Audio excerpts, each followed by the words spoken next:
प्रिय छात्राः संस्कृतकक्षां स्वागतम्। अहं गणपति हेगडे संस्कृत अध्यापकः हिमांशुज्योतिकलापीठ मल्लेश्वरम्। प्रियवाक्यप्रदानेन सर्वे तुष्यन्ति जन्तवः तस्मात् तदेव वक्तव्यं वचनेका दरिद्रता। ಇದು ಪ್ರಸಿದ್ಧವಾದ ಸುಭಾಷಿತ. ಪ್ರೀತಿಯ ಮಾತುಗಳನ್ನಾಡುವುದರಿಂದ ಎಲ್ಲರಿಗೂ ಸಹ ಸಂತೋಷ ಆಗುತ್ತೆ. ಆದ್ದರಿಂದ ನಾವೆಲ್ಲರೂ ಒಳ್ಳೆಯ ಮಾತುಗಳನ್ನು, ಪ್ರೀತಿಯಿಂದ ಮಾತುಗಳನ್ನು ಆಡಬೇಕು. ಅದರಲ್ಲಿ ಬಡತನ ಏನೂ ಇಲ್ಲ. ಒಳ್ಳೆಯ ಮಾತುಗಳನ್ನು ಆಡುವುದಕ್ಕೆ ನಮ್ಮಲ್ಲಿ ಬಡತನವಿಲ್ಲ. ಹಾಗಾಗಿ ಎಲ್ಲರೂ ಒಳ್ಳೆಯ ಮಾತುಗಳನ್ನೇ ಆಡಿರಿ ಅನ್ನೋದು ಈ ಶ್ಲೋಕದ ಅರ್ಥ. ಇವತ್ತು ನಾನು 10ನೇ ತರಗತಿಯ ಕೃದಂತ ಎಂಬ ಪಾಠವನ್ನು ಬೋಧಿಸುತ್ತೇನೆ. ಮೊದಲಿಗೆ ಕೃದಂತ ಅಂದರೇನು ಎನ್ನುವುದನ್ನು ತಿಳಿದುಕೊಳ್ಳೋಣ. ಕೃದಂತಹ ಅಂದರೆ ಕೃತ್ ಪ್ರತ್ಯಯಾಂತಹ ಶಬ್ದ. ಕೃತ್ ಪ್ರತ್ಯಯಾಂತಂ ಪದಂ ಕೃದಂತಂ. ಕೃತ್ ಪ್ರತ್ಯಯಾಂತಹ ಶಬ್ದ ಕೃದಂತಹ. ಕೃತ್ ಪ್ರತ್ಯಯಗಳಿಂದ ಎಂಡಾಗಿರೋದು ಯಾವ ಪದವು ಪದದಲ್ಲಿ ಕೊನೆಯಲ್ಲಿ ಕೃತ್ ಪ್ರತ್ಯಯ ಇರುತ್ತೋ ಅದನ್ನು ಕೃದಂತ ಅಂತ ಕರಿತೀವಿ. ನೀವು ಗೊತ್ತಿರ್ಬೋದು, ತಿಂಗಂತ ಅಂದ್ರೇನು? ತಿಂಗ್ ಪ್ರತ್ಯಯಾಂತಂ ಪದಂ ತಿಂಗಂತಂ ಅಂದರೆ ಕ್ರಿಯಾಪದ. ಸುಬಂತ ಅಂದರೆ ಸುಪ್ ಪ್ರತ್ಯಯಾಂತಂ ಪದಂ ಸುಬಂತಂ. ಅದೇ ರೀತಿಯಾಗಿ ಕೃತ್ ಪ್ರತ್ಯಯದಿಂದ ಕೊನೆಯಾಗಿರುವ ಪದಗಳನ್ನು ಕೃದಂತ ಅಂತ ಹೇಳ್ತೀವಿ. Which word is ending with ಕೃತ್ ಪ್ರತ್ಯಯ ದಟ್ ಈಸ್ ಕಾಲ್ಡ್ ಕೃದಂತ. ಹಾಗಾದರೆ ಕೃದಂತಕ್ಕೆ ಉದಾಹರಣೆಗಳನ್ನು ಹೇಳ್ತೀನಿ ಇವಾಗ. ಪಠಿತ್ವ, ಪಟ್ ಪ್ಲಸ್ ತ್ವ ಪಠಿತ್ವ. ಪಠಿತುಂ, ಪಟ್ ಪ್ಲಸ್ ತುಮುನ್. ಆಗತ್ಯ, ಆ ಪ್ಲಸ್ ಗಂ ಪ್ಲಸ್ ಲ್ಯಪ್. ನೋಡಿ, ಇಲ್ಲಿ ಕೊನೆಯಲ್ಲಿ ತ್ವಾ ತುಮುನ್ ಲ್ಯಪ್ ಅಂತ ಇದೆ. ಇವೇ ಕೃತ್ ಪ್ರತ್ಯಯಗಳು. ಇವೆಲ್ಲ ಏನು? ಧಾತುಗಳು. ಪಟ್ ವರ್ಬ್ ರೂಟ್. ಗಮ್, ಇದು ಸಹ ಗಮ್ ಅಂದರೆ ಟು ಗೋ ಅಂತ ವರ್ಬ್ ರೂಟ್. ಧಾತುಗಳಿಗೆ ಕೃತ್ ಪ್ರತ್ಯಯ ಸೇರುತ್ತೆ. ಕೃದಂತ ಅಂದರೆ ಯಾವಾಗಲೂ ಧಾತುಗಳಿಗೆ ಸೇರೋದು. ಅದು ಧಾತುಗಳಿಗೆ ಪ್ರತ್ಯಯ ಸೇರಿ ಕೃದಂತ ಆಗುತ್ತೆ. ಇವಾಗ ತಿಂಗಂತ ಆಸೋ ಧಾತುಗಳಿಗೆ ಸೇರೋದು. ತಿಂಗ್ ಪ್ರತ್ಯಯ ಕೂಡ ಧಾತುಗಳಿಗೆ ಸೇರೋದು. ಇವಾಗ ಪಠತಿ ಅಂದರೆ ಪಟ್ ಪ್ಲಸ್ ಅ ಪ್ಲಸ್ ತಿ. ಲಿಖತಿ ಅಂದರೆ ಲಿಕ್ ಪ್ಲಸ್ ಅ ಪ್ಲಸ್ ತಿ. ಅವೆಲ್ಲ ತಿಂಗಂತಗಳು.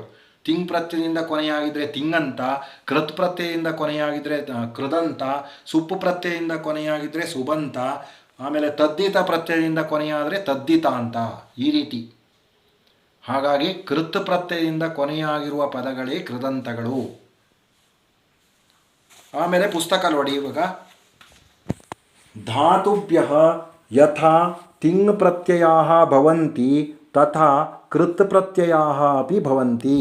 ಧಾತುಗಳಿಗೆ, ಧಾತು ಅಂದರೆ ವರ್ಬ್ ರೂಟ್, ಕ್ರಿಯಾಪದಾನಾಂ ಮೂಲ ರೂಪಂ ಧಾತು ಅಂತ ನೀವು 8ನೇ ತರಗತಿಯಲ್ಲೇ ಕಲ್ತಿದ್ದೀರ. ಇವಾಗ ಪಟ್, ಲಿಕ್, ಗಮ್, ಕ್ರೀಡ್, ಖಾದ್ ಇವೆಲ್ಲ ಧಾತುಗಳು ಅಂದರೆ ವರ್ಬ್ ರೂಟ್ ಅಂತ ಆಂಗ್ಲ ಭಾಷೆಯಲ್ಲಿ ಹೇಳ್ತೀವಿ. ಕ್ರಿಯಾಪದಾನ ಮೂಲ ರೂಪಂ ಧಾತು. ಆ ಧಾತುಗಳಿಗೆ ತಿಂಗ್ ಪ್ರತ್ಯಯ ಕೂಡ ಸೇರುತ್ತೆ. ತಿಂಗ್ ಪ್ರತ್ಯಯಗಳು ಹೇಗೆ ತಿಂಗ್ ಪ್ರತ್ಯಯಗಳು ಇರುತ್ತವೆಯೋ ತಥಾ ಕೃತ್ ಪ್ರತ್ಯಯಾಃ ಅಪಿ ವಂತಿ. ಅದೇ ರೀತಿ ಕೃತ್ ಪ್ರತ್ಯಯಗಳು ಸಹ ಧಾತುಗಳಿಗೆ ಸೇರುತ್ತೆ ಅಂತ ಕೊಟ್ಟಿದ್ದಾರೆ. ಕೃತ್ ಪ್ರತ್ಯಯಾಂತಹ ಶಬ್ದಾಃ ಕೃದಂತಾಃ ಇತಿ ಪ್ರಸಿದ್ಧಾಃ. ಕೃತ್ ಪ್ರತ್ಯಯದಿಂದ ಕೊನೆಯಾಗಿರುವ ಶಬ್ದಗಳು ಕೃದಂತಗಳು ಎಂದು ಪ್ರಸಿದ್ಧವಾಗಿವೆ. ನೋಡಿ, ಇವೆಲ್ಲ ಕೃದಂತಗಳು. ಇವಾಗ ಪಟ್ ಪ್ಲಸ್ತ ಅಂದರೆ ಪಠಿತ್ವ ಆಯಿತು. ಪಟ್ ಪ್ಲಸ್ ತುಮುಂದ್ರೆ ಪಠಿತುಂ. ಆಮೇಲೆ ಆಗಂತ ಅಂದ್ರೆ ಆಗತ್ಯ. ನೋಡಿ, ಇವೆಲ್ಲ ಇವಾಗ ಪಠಿತ್ವ, ಪಠಿತುಂ, ಆಗತ್ಯ ಎಲ್ಲ ಸಹ ಕೃದಂತಗಳು. ಯಾಕೆ ಕೃದಂತ ಅಂದರೆ ಎಂಡಲ್ಲಿ ತ್ವಾ ತುಮುನ್ ಲ್ಯಪ್ ಅಂತ ಕೃತ್ ಪ್ರತ್ಯಯ ಸೇರಿಕೊಂಡಿದೆ. ಅದೇ ಕೃದಂತಗಳು. ಇಲ್ಲೂ ಒಂದು ಎಕ್ಸಾಂಪಲ್ ಕೊಟ್ಟಿದ್ದಾರೆ ನಿಮ್ಮ ಪುಸ್ತಕದಲ್ಲಿ. ಧಾತು ಪ್ಲಸ್ ಕೃತ್ ಪ್ರತ್ಯಯ ಈಸ್ ಈಕ್ವಲ್ ಟು ಕೃದಂತ. ಧಾತುಗಳಿಗೆ ಎಕ್ಸಾಂಪಲು ಪಟ್ ಕೊಟ್ಟಿದ್ದಾರೆ. ಕೃತ್ ಪ್ರತ್ಯಯ ಒಂದು ಸೇರಿಕೊಂಡಿದೆ. ಇಲ್ಲಿ ತವತು ಅಂತ ಅದು ಕೃತ್ ಪ್ರತ್ಯಯ. ಆಮೇಲೆ ಸೇರಿಸಿ ಬರೆದಾಗ ಪಠಿತವತ್. ನಪುಂಸಕಲಿಂಗದಲ್ಲಿ, ಪುಲ್ಲಿಂಗದಲ್ಲಿ ಪಠಿತವಾನ್, ಸ್ತ್ರೀಲಿಂಗದಲ್ಲಿ ಪಠಿತವತಿ ಅಂತ ಆಗುತ್ತೆ ತವತು ಪ್ರತ್ಯಯ ಸೇರಿದಾಗ.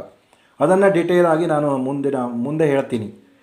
ಇವಾಗ ಮೊದಲಿಗೆ ನಾವು ಕೃತ್ ಪ್ರತ್ಯಯಗಳಲ್ಲಿ ನೀವು 9ನೇ ತರಗತಿಯಲ್ಲಿ ತ್ವಾ ತುಮುನ್ ಮತ್ತು ಲ್ಯಪ್ಪನ್ನು ಕಲ್ತ್ಕೊಂಡಿದ್ದೀರ. ಅದ್ರ ಬಗ್ಗೆ ನಾನು ಕೊನೆಯಲ್ಲಿ ಹೇಳ್ತೀನಿ ನಿಮಗೆ, ಇದೇ ಪಾಠದಲ್ಲಿ ಕೊನೆಯಲ್ಲಿ ಇದೆ. ಇವಾಗ ನಾನು ಶತ್ರು ಪ್ರತ್ಯಯವನ್ನು ಎಕ್ಸ್ಪ್ಲೇನ್ ಮಾಡ್ತೀನಿ. ಶತ್ರು ಪ್ರತ್ಯಯ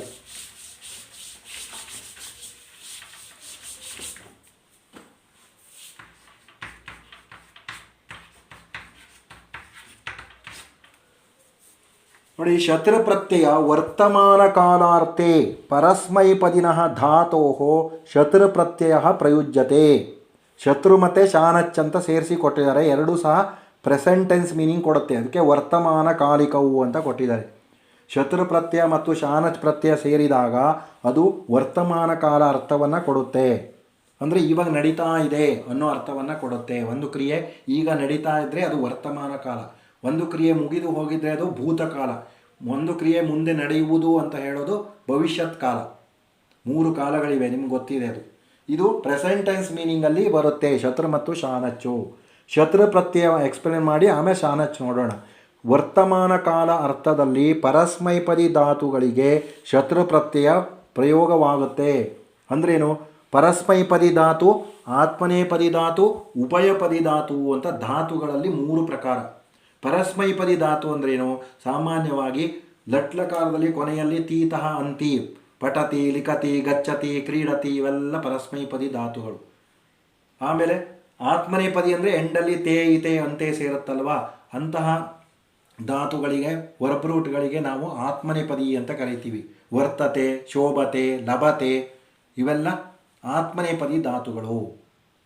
ಆಮೇಲೆ ಉಭಯಪದಿ ಅಂತ ಬರುತ್ತೆ. ತೀತಃ ಅಂತಿನೂ ಸೇರುತ್ತೆ, ತೇ ಇತೆ ಅಂತೆನೂ ಸೇರುತ್ತೆ. ಫಾರ್ ಎಕ್ಸಾಂಪಲು ಯಾಚತೆ, ಯಾಚ ಧಾತು, ಯಾಚತೀನೂ ಸರಿ, ಯಾಚತೇನೂ ಸರಿ.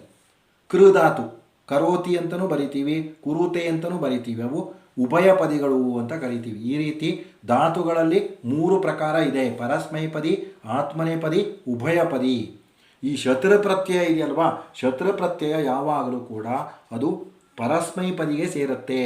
ಅಂದರೆ ಪಟ್ಟು ಧಾತು ಇರ್ಬೋದು, ಲಿಕ್ ಇರ್ಬೋದು, ಖಾದ್ ಇರ್ಬೋದು, ಇವೆಲ್ಲ ಪರಸ್ಮೈಪದಿ ಧಾತುಗಳು, ಅವುಗಳಿಗೆ ಸೇರುತ್ತೆ. ತೀತಃ ಅಂತಿ ರೂಪವನ್ನು ಹೊಂದಿರುವ ಧಾತುಗಳಿಗೆ ಸೇರುತ್ತೆ. ತೇ ಅಂತೆ ಅನ್ನೋ ಧಾತುಗಳಿಗೆ ಇದು ಶಾನಚ್ ಸೇರುತ್ತೆ. ಅದು ಆಮೇಲೆ ಹೇಳ್ತೀನಿ ನೋಡಿ. ಶತ್ರಂತಂ ಪದಂ ವಿಶೇಷಣಂ ಭವತಿ. ಈ ಶತ್ರು ಪ್ರತ್ಯಯದಿಂದ ಕೊನೆಯಾಗಿರುವ ಪದಗಳನ್ನು ವಿಶೇಷಣ ಅಂತ ಕರಿತೀವಿ, ಎಜೆಕ್ಟಿವ್ ಅಂತ ಕರಿತೀವಿ. ಎಜೆಕ್ಟಿವ್ ಅಂದ್ರೇನು? ಒಂದು ವಸ್ತು ಅಥವಾ ಒಂದು ಪ್ರಾಣಿ ಪಕ್ಷಿಗಳನ್ನು ವರ್ಣಿಸುವಂತಹ ಪದಗಳು, ಅವುಗಳ ಗುಣವಿಶೇಷಗಳನ್ನು ಹೇಳುವ ಪದಗಳೇ ವಿಶೇಷಣಗಳು.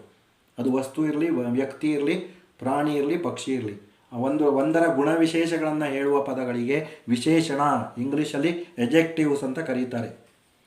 ಅದು ಈಗ ಶತ್ರು ಪ್ರತ್ಯಯ ಸೇರ್ಕೊಂಡಿರುತ್ತಲ್ವ, ಆ ಶತ್ರು ಪ್ರತ್ಯಯದಿಂದ ಕೊನೆಯಾಗಿರುವ ಪದಗಳನ್ನು ವಿಶೇಷಣ ಅಂತ ನಾವು ಪರಿಗಣಿಸಬೇಕು.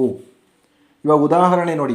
ಪಠನ್ ಬಾಲಕಃ ಮಾಂ ನ ದೃಷ್ಟವಾನ್ ಅಂತ ಇದೆ. ಓದುತ್ತಿರುವ ಹುಡುಗನು ನನ್ನನ್ನು ನೋಡಲಿಲ್ಲ. ಇಲ್ಲಿ ದೃಷ್ಟವಾನ್ನೂ ಸಹ ಕೃದಂತ, ಅದು ಆಮೇಲೆ ಹೇಳ್ತೀನಿ. ತವತು ಪ್ರತ್ಯಯ ಇದೆ ಅಲ್ಲಿ. ಪಠನ್, ಇವಾಗ ಇಲ್ಲಿ ನಾವು ಕಾನ್ಸಂಟ್ರೇಟ್ ಮಾಡೋಣ. ಪಠನ್ ಬಾಲಕಃ, ಪಠನ್ ಅನ್ನೋದು ಶತ್ರು ಪ್ರತ್ಯಯ ಸೇರಿಕೊಂಡಿದೆ. ಪುಲ್ಲಿಂಗದಲ್ಲಿ ಪಠನ್ ಅಂತ ಆಗುತ್ತೆ, ಸ್ತ್ರೀಲಿಂಗದಲ್ಲಿ ಪಠಂತಿ ಅಂತ ಆಗುತ್ತೆ, ನಪುಂಸಕಲಿಂಗದಲ್ಲಿ ಪಠತ್ ಅಂತ ರೂಪವನ್ನು ಹೊಂದುತ್ತೆ. ಶತ್ರು ಪ್ರತ್ಯಯ ಸೇರಿದಾಗ 3 ಲಿಂಗಗಳಲ್ಲೂ ಸ್ವಲ್ಪ ರೂಪ ಬದಲಾಗುತ್ತೆ. ಅದು ಇಲ್ಲಿ ಪಠನ್ ಅಂತ ಪುಲ್ಲಿಂಗ ಇದೆ. ಓದುತ್ತಿರುವ ಹುಡುಗ, ಓದುತ್ತಿರುವ ಹುಡುಗ ಅಂದರೆ ಪ್ರೆಸೆಂಟ್ ಟೆನ್ಸ್ ಮೀನಿಂಗ್ ಅಲ್ವಾ, ವರ್ತಮಾನ ಕಾಲ ಅರ್ಥವನ್ನು ಕೊಡುತ್ತೆ. ಆಮೇಲೆ ಅನ್ ಅಂತ ಇದೆ, ಹಾಗಾಗಿ ಇದು ಶತ್ರು ಪ್ರತ್ಯಯ. ಪುಲ್ಲಿಂಗದಲ್ಲಿ ನಪುಂಸಕಲಿಂಗದಲ್ಲಿ 10, ಪುಲ್ಲಿಂಗದಲ್ಲಿ ಅನ್ ಅಂತ ಬರುತ್ತೆ, ಸ್ತ್ರೀಲಿಂಗದಲ್ಲಿ ಅಂತಿ ಅನ್ನೋ ಫಾರ್ಮನ್ನು ಹೊಂದುತ್ತೆ ಶತ್ರು ಪ್ರತ್ಯಯ ಸೇರಿದಾಗ. ಪಟ್ಟು ಧಾತುವಿಗೆ ಶತ್ರು ಸೇರಿಸಿದ್ದಾರೆ, ಪಠನ್ ಅಂತ ಆಯಿತು. ಈ ಬಾಲಕನಿಗೆ ಪಠನ್ ಅನ್ನೋದು ಎಜೆಕ್ಟಿವ್ ಆಯಿತು, ವಿಶೇಷಣ. ಅದಕ್ಕೆ ಶತ್ರು ಪ್ರತ್ಯಯ ಸೇರಿದಾಗ ಆ ಕೃದಂತ ವಿಶೇಷಣ ರೂಪದಲ್ಲಿ ಬಳಕೆ ಆಗುತ್ತೆ ಅಂತ ಕೊಟ್ಟಿದ್ದಾರೆ. ಅದೇ ಸ್ತ್ರೀಲಿಂಗದಲ್ಲಿ ಚೇಂಜ್ ಮಾಡೋದು ಹೇಗೆ? ಪಠಂತಿ ಬಾಲಿಕಾ ಮಾಂ ನ ದೃಷ್ಟವತಿ ಅಂತ ಬರಿಬೇಕು. ಪಠಂತಿ ಬಾಲಿಕಾ ಅಂತ ಚೇಂಜ್ ಮಾಡಬೇಕು. ನಪುಂಸಕಲಿಂಗದಲ್ಲಾದರೆ ಪಠತ್ ವನಂ, ಪಠತ್ ಅಂತ ಮೀನಿಂಗ್ ಸರಿ ಹೋಗಲ್ಲ, ಪತತ್ ಅಂತ ಇಟ್ಕೊಳ್ಳೋಣ ನಾವು. ಪತತ್ ಪರ್ಣಂ, ಪತತ್ ಪರ್ಣಂ ಅಂತ ಇಟ್ಕೊಳ್ಬೋದು. ಪತತ್ ಪರ್ಣಂ ವೃಕ್ಷಾತ್ ಪತತಿ ಅಂತ ಹೇಳ್ಬೋದು ನಪುಂಸಕಲಿಂಗದಲ್ಲಿ ಸೆಂಟೆನ್ಸ್. ಈ ರೀತಿ ನೀವೇನು ಅರ್ಥ ಮಾಡ್ಕೊಳ್ಬೇಕು ಇಲ್ಲಿ, ಶತ್ರು ಪ್ರತ್ಯಯ ಸೇರಿದಾಗ ಅದು ಪ್ರೆಸೆಂಟ್ ಟೈಮ್ ಮೀನಿಂಗ್ ಕೊಡುತ್ತೆ. ಅದು ಪುಲ್ಲಿಂಗದಲ್ಲಿ ಪಠನ್ ಅನ್ನೋ ರೂಪವನ್ನು ಹೊಂದುತ್ತೆ, ಸ್ತ್ರೀಲಿಂಗದಲ್ಲಿ ಪಠಂತಿ ಅನ್ನೋ ರೂಪವನ್ನು ಹೊಂದುತ್ತೆ, ನಪುಂಸಕಲಿಂಗದಲ್ಲಿ ಪಠತ್ತು. ಆಮೇಲೆ ಏಕವಚನದಲ್ಲಿ ಇದು ದ್ವಿವಚನ ಬಹುವಚನದಲ್ಲಿ ಬೇರೆ ಬೇರೆ, ಪಠನ್ ಪಠಂತೌ ಪಠಂತಹ, ಭವಾನ್ ಭವಂತೌ ಭವಂತಹ, ಭವತ್ ಶಬ್ದ ಕಲ್ತಿದ್ದೀರಲ್ವಾ ಅದೇ ಥರ ಆಗುತ್ತೆ. ಇದು ಎಲ್ಲ ವಿಭಕ್ತಿಗಳಲ್ಲಿ ನಡೆಸ್ಬೋದು. ಪಠಂತಂ ಪಠಂತೌ ಪಠತಃ, ಪಠತ ಪಠದ್ಭ್ಯಾಂ ಪಠದ್ಭಿಃ, ಪಠತೆ ಪಠದ್ಭ್ಯಾಂ ಪಠದ್ಭ್ಯಃ, ಪಠತಃ ಪಠದ್ಭ್ಯಾಂ ಪಠದ್ಭ್ಯಃ, ಪಠತಃ ಪಠತೋಃ ಪಠತಾಂ, ಪಠತಿ ಪಠತೋಃ ಪಠತ್ಸು. ಈ ರೀತಿ ಎಲ್ಲ ವಿಭಕ್ತಿಗಳಲ್ಲೂ ಹೇಳ್ಬೋದು. ಇಲ್ಲಿ ಬರೀ ಪ್ರಥಮ ವಿಭಕ್ತಿ ರೂಪವನ್ನು ಮಾತ್ರ ಕೊಟ್ಟಿದ್ದಾರೆ. ಅಂದರೆ ನಿಮಗೆ ಕನ್ಫ್ಯೂಸ್ ಆಗಬಾರ್ದು ಅನ್ನೋ ದೃಷ್ಟಿಯಿಂದ ಬರೀ ಪ್ರಥಮ ವಿಭಕ್ತಿ ರೂಪವನ್ನು ಕೊಟ್ಟಿದ್ದಾರೆ. ಅದೇ ಸ್ತ್ರೀಲಿಂಗದಲ್ಲಿ ಪಠಂತಿ ಪಠಂತ್ಯೌ ಪಠಂತ್ಯಃ ಇದೆ ನೋಡಿ, ನದೀ ನದ್ಯೌ ನದ್ಯಃ ಅಂತ ನೀವು ಈಕಾರ ಅಂತ ಸ್ತ್ರೀಲಿಂಗ ಕಲ್ತಿದ್ರಲ್ವ ಅದೇ ಥರ ಆಗುತ್ತೆ ಇದು. ಆ ನಪುಂಸಕಲಿಂಗದಲ್ಲಿ ಜಗತ್ ಜಗತಿ ಜಗಂತಿ ಅನ್ನೋ ಜಗತ್ ಶಬ್ದ ಇದೆಯಲ್ವಾ ನಪುಂಸಕಲಿಂಗ, ಅದೇ ಥರ ಪಠತ್ ಪಠತಿ ಪಠಂತಿ ಅನ್ನೋ ರೂಪ ಆಗುತ್ತೆ ಏಕವಚನ ದ್ವಿವಚನ ಬಹುವಚನದಲ್ಲಿ. ಪ್ರಥಮ ವಿಭಕ್ತಿಯನ್ನು ಮಾತ್ರ ಇಲ್ಲಿ ನೆನಪಿಟ್ಕೊಂಡ್ರೆ ಸಾಕು. ನೋಡಿ ಇವಾಗ ಇಲ್ಲಿ ಪಠನ್ ಥರನೇ ಬೇರೆ ಬೇರೆ ಧಾತುಗಳನ್ನು ನಾನು ಬರೀತೀನಿ. ಇವಾಗ ಲಿಕ್ ಧಾತು ಇದ್ದರೆ ಲಿಕನ್ ಅಂತ ಆಗುತ್ತೆ, ಖಾದು ಧಾತು ಇದ್ದರೆ ಖಾದನ್, ಆಮೇಲೆ ವದ್ ಧಾತು ಇದ್ದರೆ ವದನ್, ಗಚ್ಚ ಧಾತು ಗಮ್ಮ ಧಾತು ಇದ್ದರೆ ಗಚ್ಚನ್.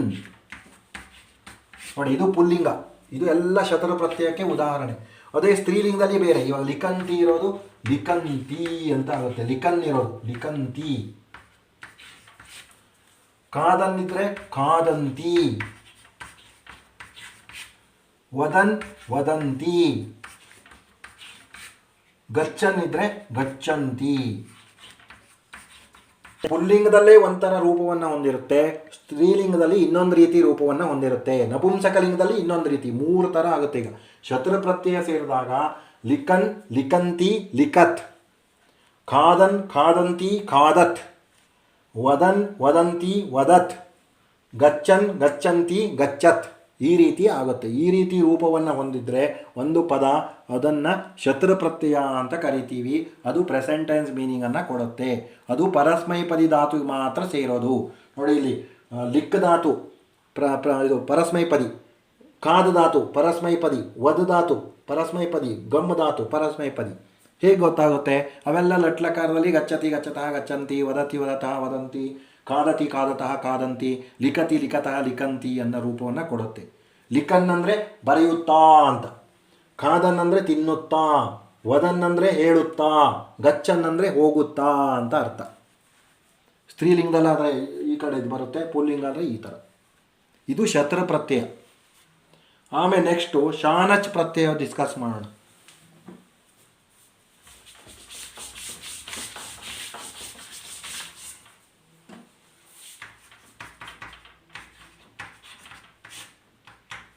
ಶಾನಚ್ ಪ್ರತ್ಯಯ ಕೂಡ ಪ್ರೆಸೆಂಟ್ ಟೆನ್ಸ್ ಮೀನಿಂಗ್ಗೆ ಕೊಡೋದು. ವರ್ತಮಾನ ಕಾಲಾರ್ತೆ ಆತ್ಮನೇಪದಿ ಧಾತೋಃ ಶಾನಚ್ ಪ್ರತ್ಯಯ ಭವತಿ. ವರ್ತಮಾನ ಕಾಲ ಅರ್ಥದಲ್ಲಿ, ಅಂದರೆ ಇದು ಸಹ ಪ್ರೆಸೆಂಟ್ ಟೆನ್ಸ್ ಮೀನಿಂಗಲ್ಲಿ ಬರುವಂತಹ ಪ್ರತ್ಯಯ. ಆತ್ಮನೇಪದಿ ಧಾತು ನೋಡಿ, ಶತ್ರು ಪ್ರತ್ಯಯ ಪರಸ್ಮೈಪದಿಗೆ ಬಂದರೆ ಇದು ಶಾನಚ್ ಪ್ರತ್ಯಯ ಆತ್ಮನೇಪದಿ ಧಾತುಗಳಿಗೆ ಉಪಯೋಗಿಸ್ತೀವಿ. ತೇ ಇತೆ ಅಂತೆ ರೂಪವನ್ನು ಹೊಂದಿರುತ್ತಲ್ವ ಆ ಧಾತುಗಳಿಗೆ. For example ವರ್ತಧಾತು ವರ್ತತೆ ವರ್ತೇತೆ ವರ್ತಂತೆ, ಶೋಭಧಾತು ಶೋಭತೆ ಶೋಭೇತೆ ಶೋಭಂತೆ, ಲಬ್ಧಾತು ಲಭತೆ ಲಭೇತೆ ಲಭಂತೆ. ಈ ರೀತಿ ಆತ್ಮನೇಪದಿ ಧಾತುಗಳಿಗೆ ಶಾನಚ್ ಪ್ರತ್ಯಯ ಬರುತ್ತೆ. ಶಾನಚ್ ಪ್ರತ್ಯಯ ಬಂದಾಗ ಆನ ಅಥವಾ ಮಾನ ಅನ್ನೋದು ಆ ಪದದಲ್ಲಿ ಇರುತ್ತೆ. ಆನ ಶಾನಚ್ ಪ್ರತ್ಯಯ ಭವತಿ. ಏತದಂತಂ ವಿಶೇಷಣತೆಯ ಪ್ರಯುಜ್ಯತೆ. ಇದರಿಂದ ಕೊನೆಯಾಗಿರುವುದನ್ನು ಸಹ ನಾವು ವಿಶೇಷಣ ಅಂತ ಪ್ರಯೋಗ ಮಾಡ್ತೀವಿ, ಕನ್ಸಿಡರ್ ಮಾಡ್ತೀವಿ. ಇವಾಗ ಉದಾಹರಣೆ, ನಗರೆ ಶೋಭಮಾನಂ ಉಪವನಂ ಭವತಿ. ನಗರದಲ್ಲಿ ಶೋಭಿಸುತ್ತಿರುವ ಅಂದರೆ ಚೆನ್ನಾಗಿ ಪ್ರಕಾಶಿಸುತ್ತಿರುವ ಉಪವನವು ಇದೆ. ಇಲ್ಲಿ ಶೋಭಮಾನಂ ಅಂತ ಇದೆ. ಶೋಭ ಧಾತುವಿಗೆ ಶಾನಚ್ ಸೇರಿದಾಗ ಮಾನ ಅಂತ ರೂಪವನ್ನು ಹೊಂದಿದೆ ಕೊನೆಯಲ್ಲಿ. ಅದಕ್ಕೆ ಅದು ಶಾನಚ್ ಪ್ರತ್ಯಯ ಸೇರಿಕೊಂಡಿದೆ. ಶೋಭಮಾನಂ ಹೇಳುವಲ್ಲಿ ಶೋಭ ಧಾತು ಶಾನಚ್ ಪ್ರತ್ಯಯ.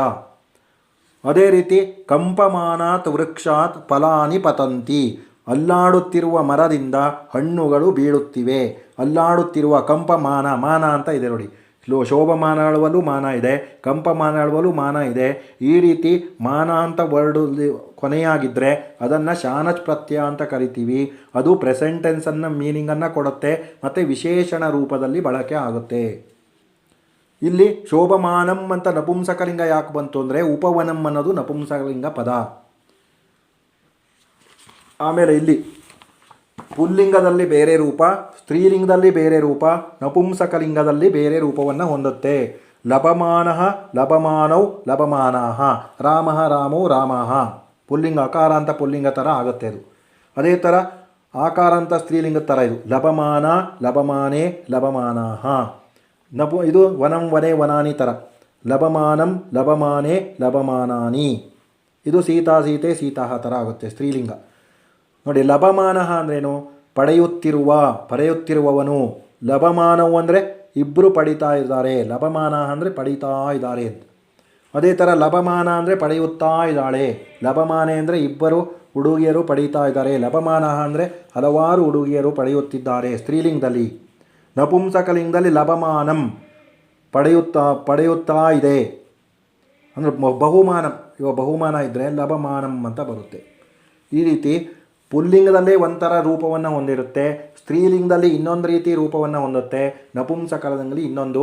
ಬಟ್ ಎಲ್ಲ ವರ್ಡ್ಸಲ್ಲೂ ಕೊನೆಯಲ್ಲಿ ಮಾನಃ ಅನ್ನೋದು ಇದೆ ನೋಡಿ. ಪುಲ್ಲಿಂಗದಲ್ಲಿ ಮಾನಃ, ಸ್ತ್ರೀಲಿಂಗದಲ್ಲಿ ಮಾನ, ನಪುಂಸಕಲಿಂಗದಲ್ಲಿ ಮಾನಂ ಅಂತ ಇದೆ. ಇದೇ ಥರ ಬೇರೆ ಉದಾಹರಣೆಯನ್ನು ನಾನು ಕೊಡ್ತೀನಿ ಇವಾಗ ನೋಡಿ. ಲಭಮಾನಃ ಥರ ವರ್ತಮಾನಃ, ವರ್ತಮಾನಃ, ವರ್ತಮಾನ, ವರ್ತಮಾನಂ. ಅದೇ ಥರ ವರ್ಧಮಾನ, ವರ್ಧಮಾನ ಸಹ ಆಗುತ್ತೆ. ವರ್ಧಮಾನಃ, ವರ್ಧಮಾನ, ವರ್ಧಮಾನಂ. ಆಮೇಲೆ ಶೋಭಮಾನಃ ಆಲ್ರೆಡಿ ಅಲ್ಲಿ ಬಂದಿದೆ. ಶೋಭಮಾನಃ, ಶೋಭಮಾನ,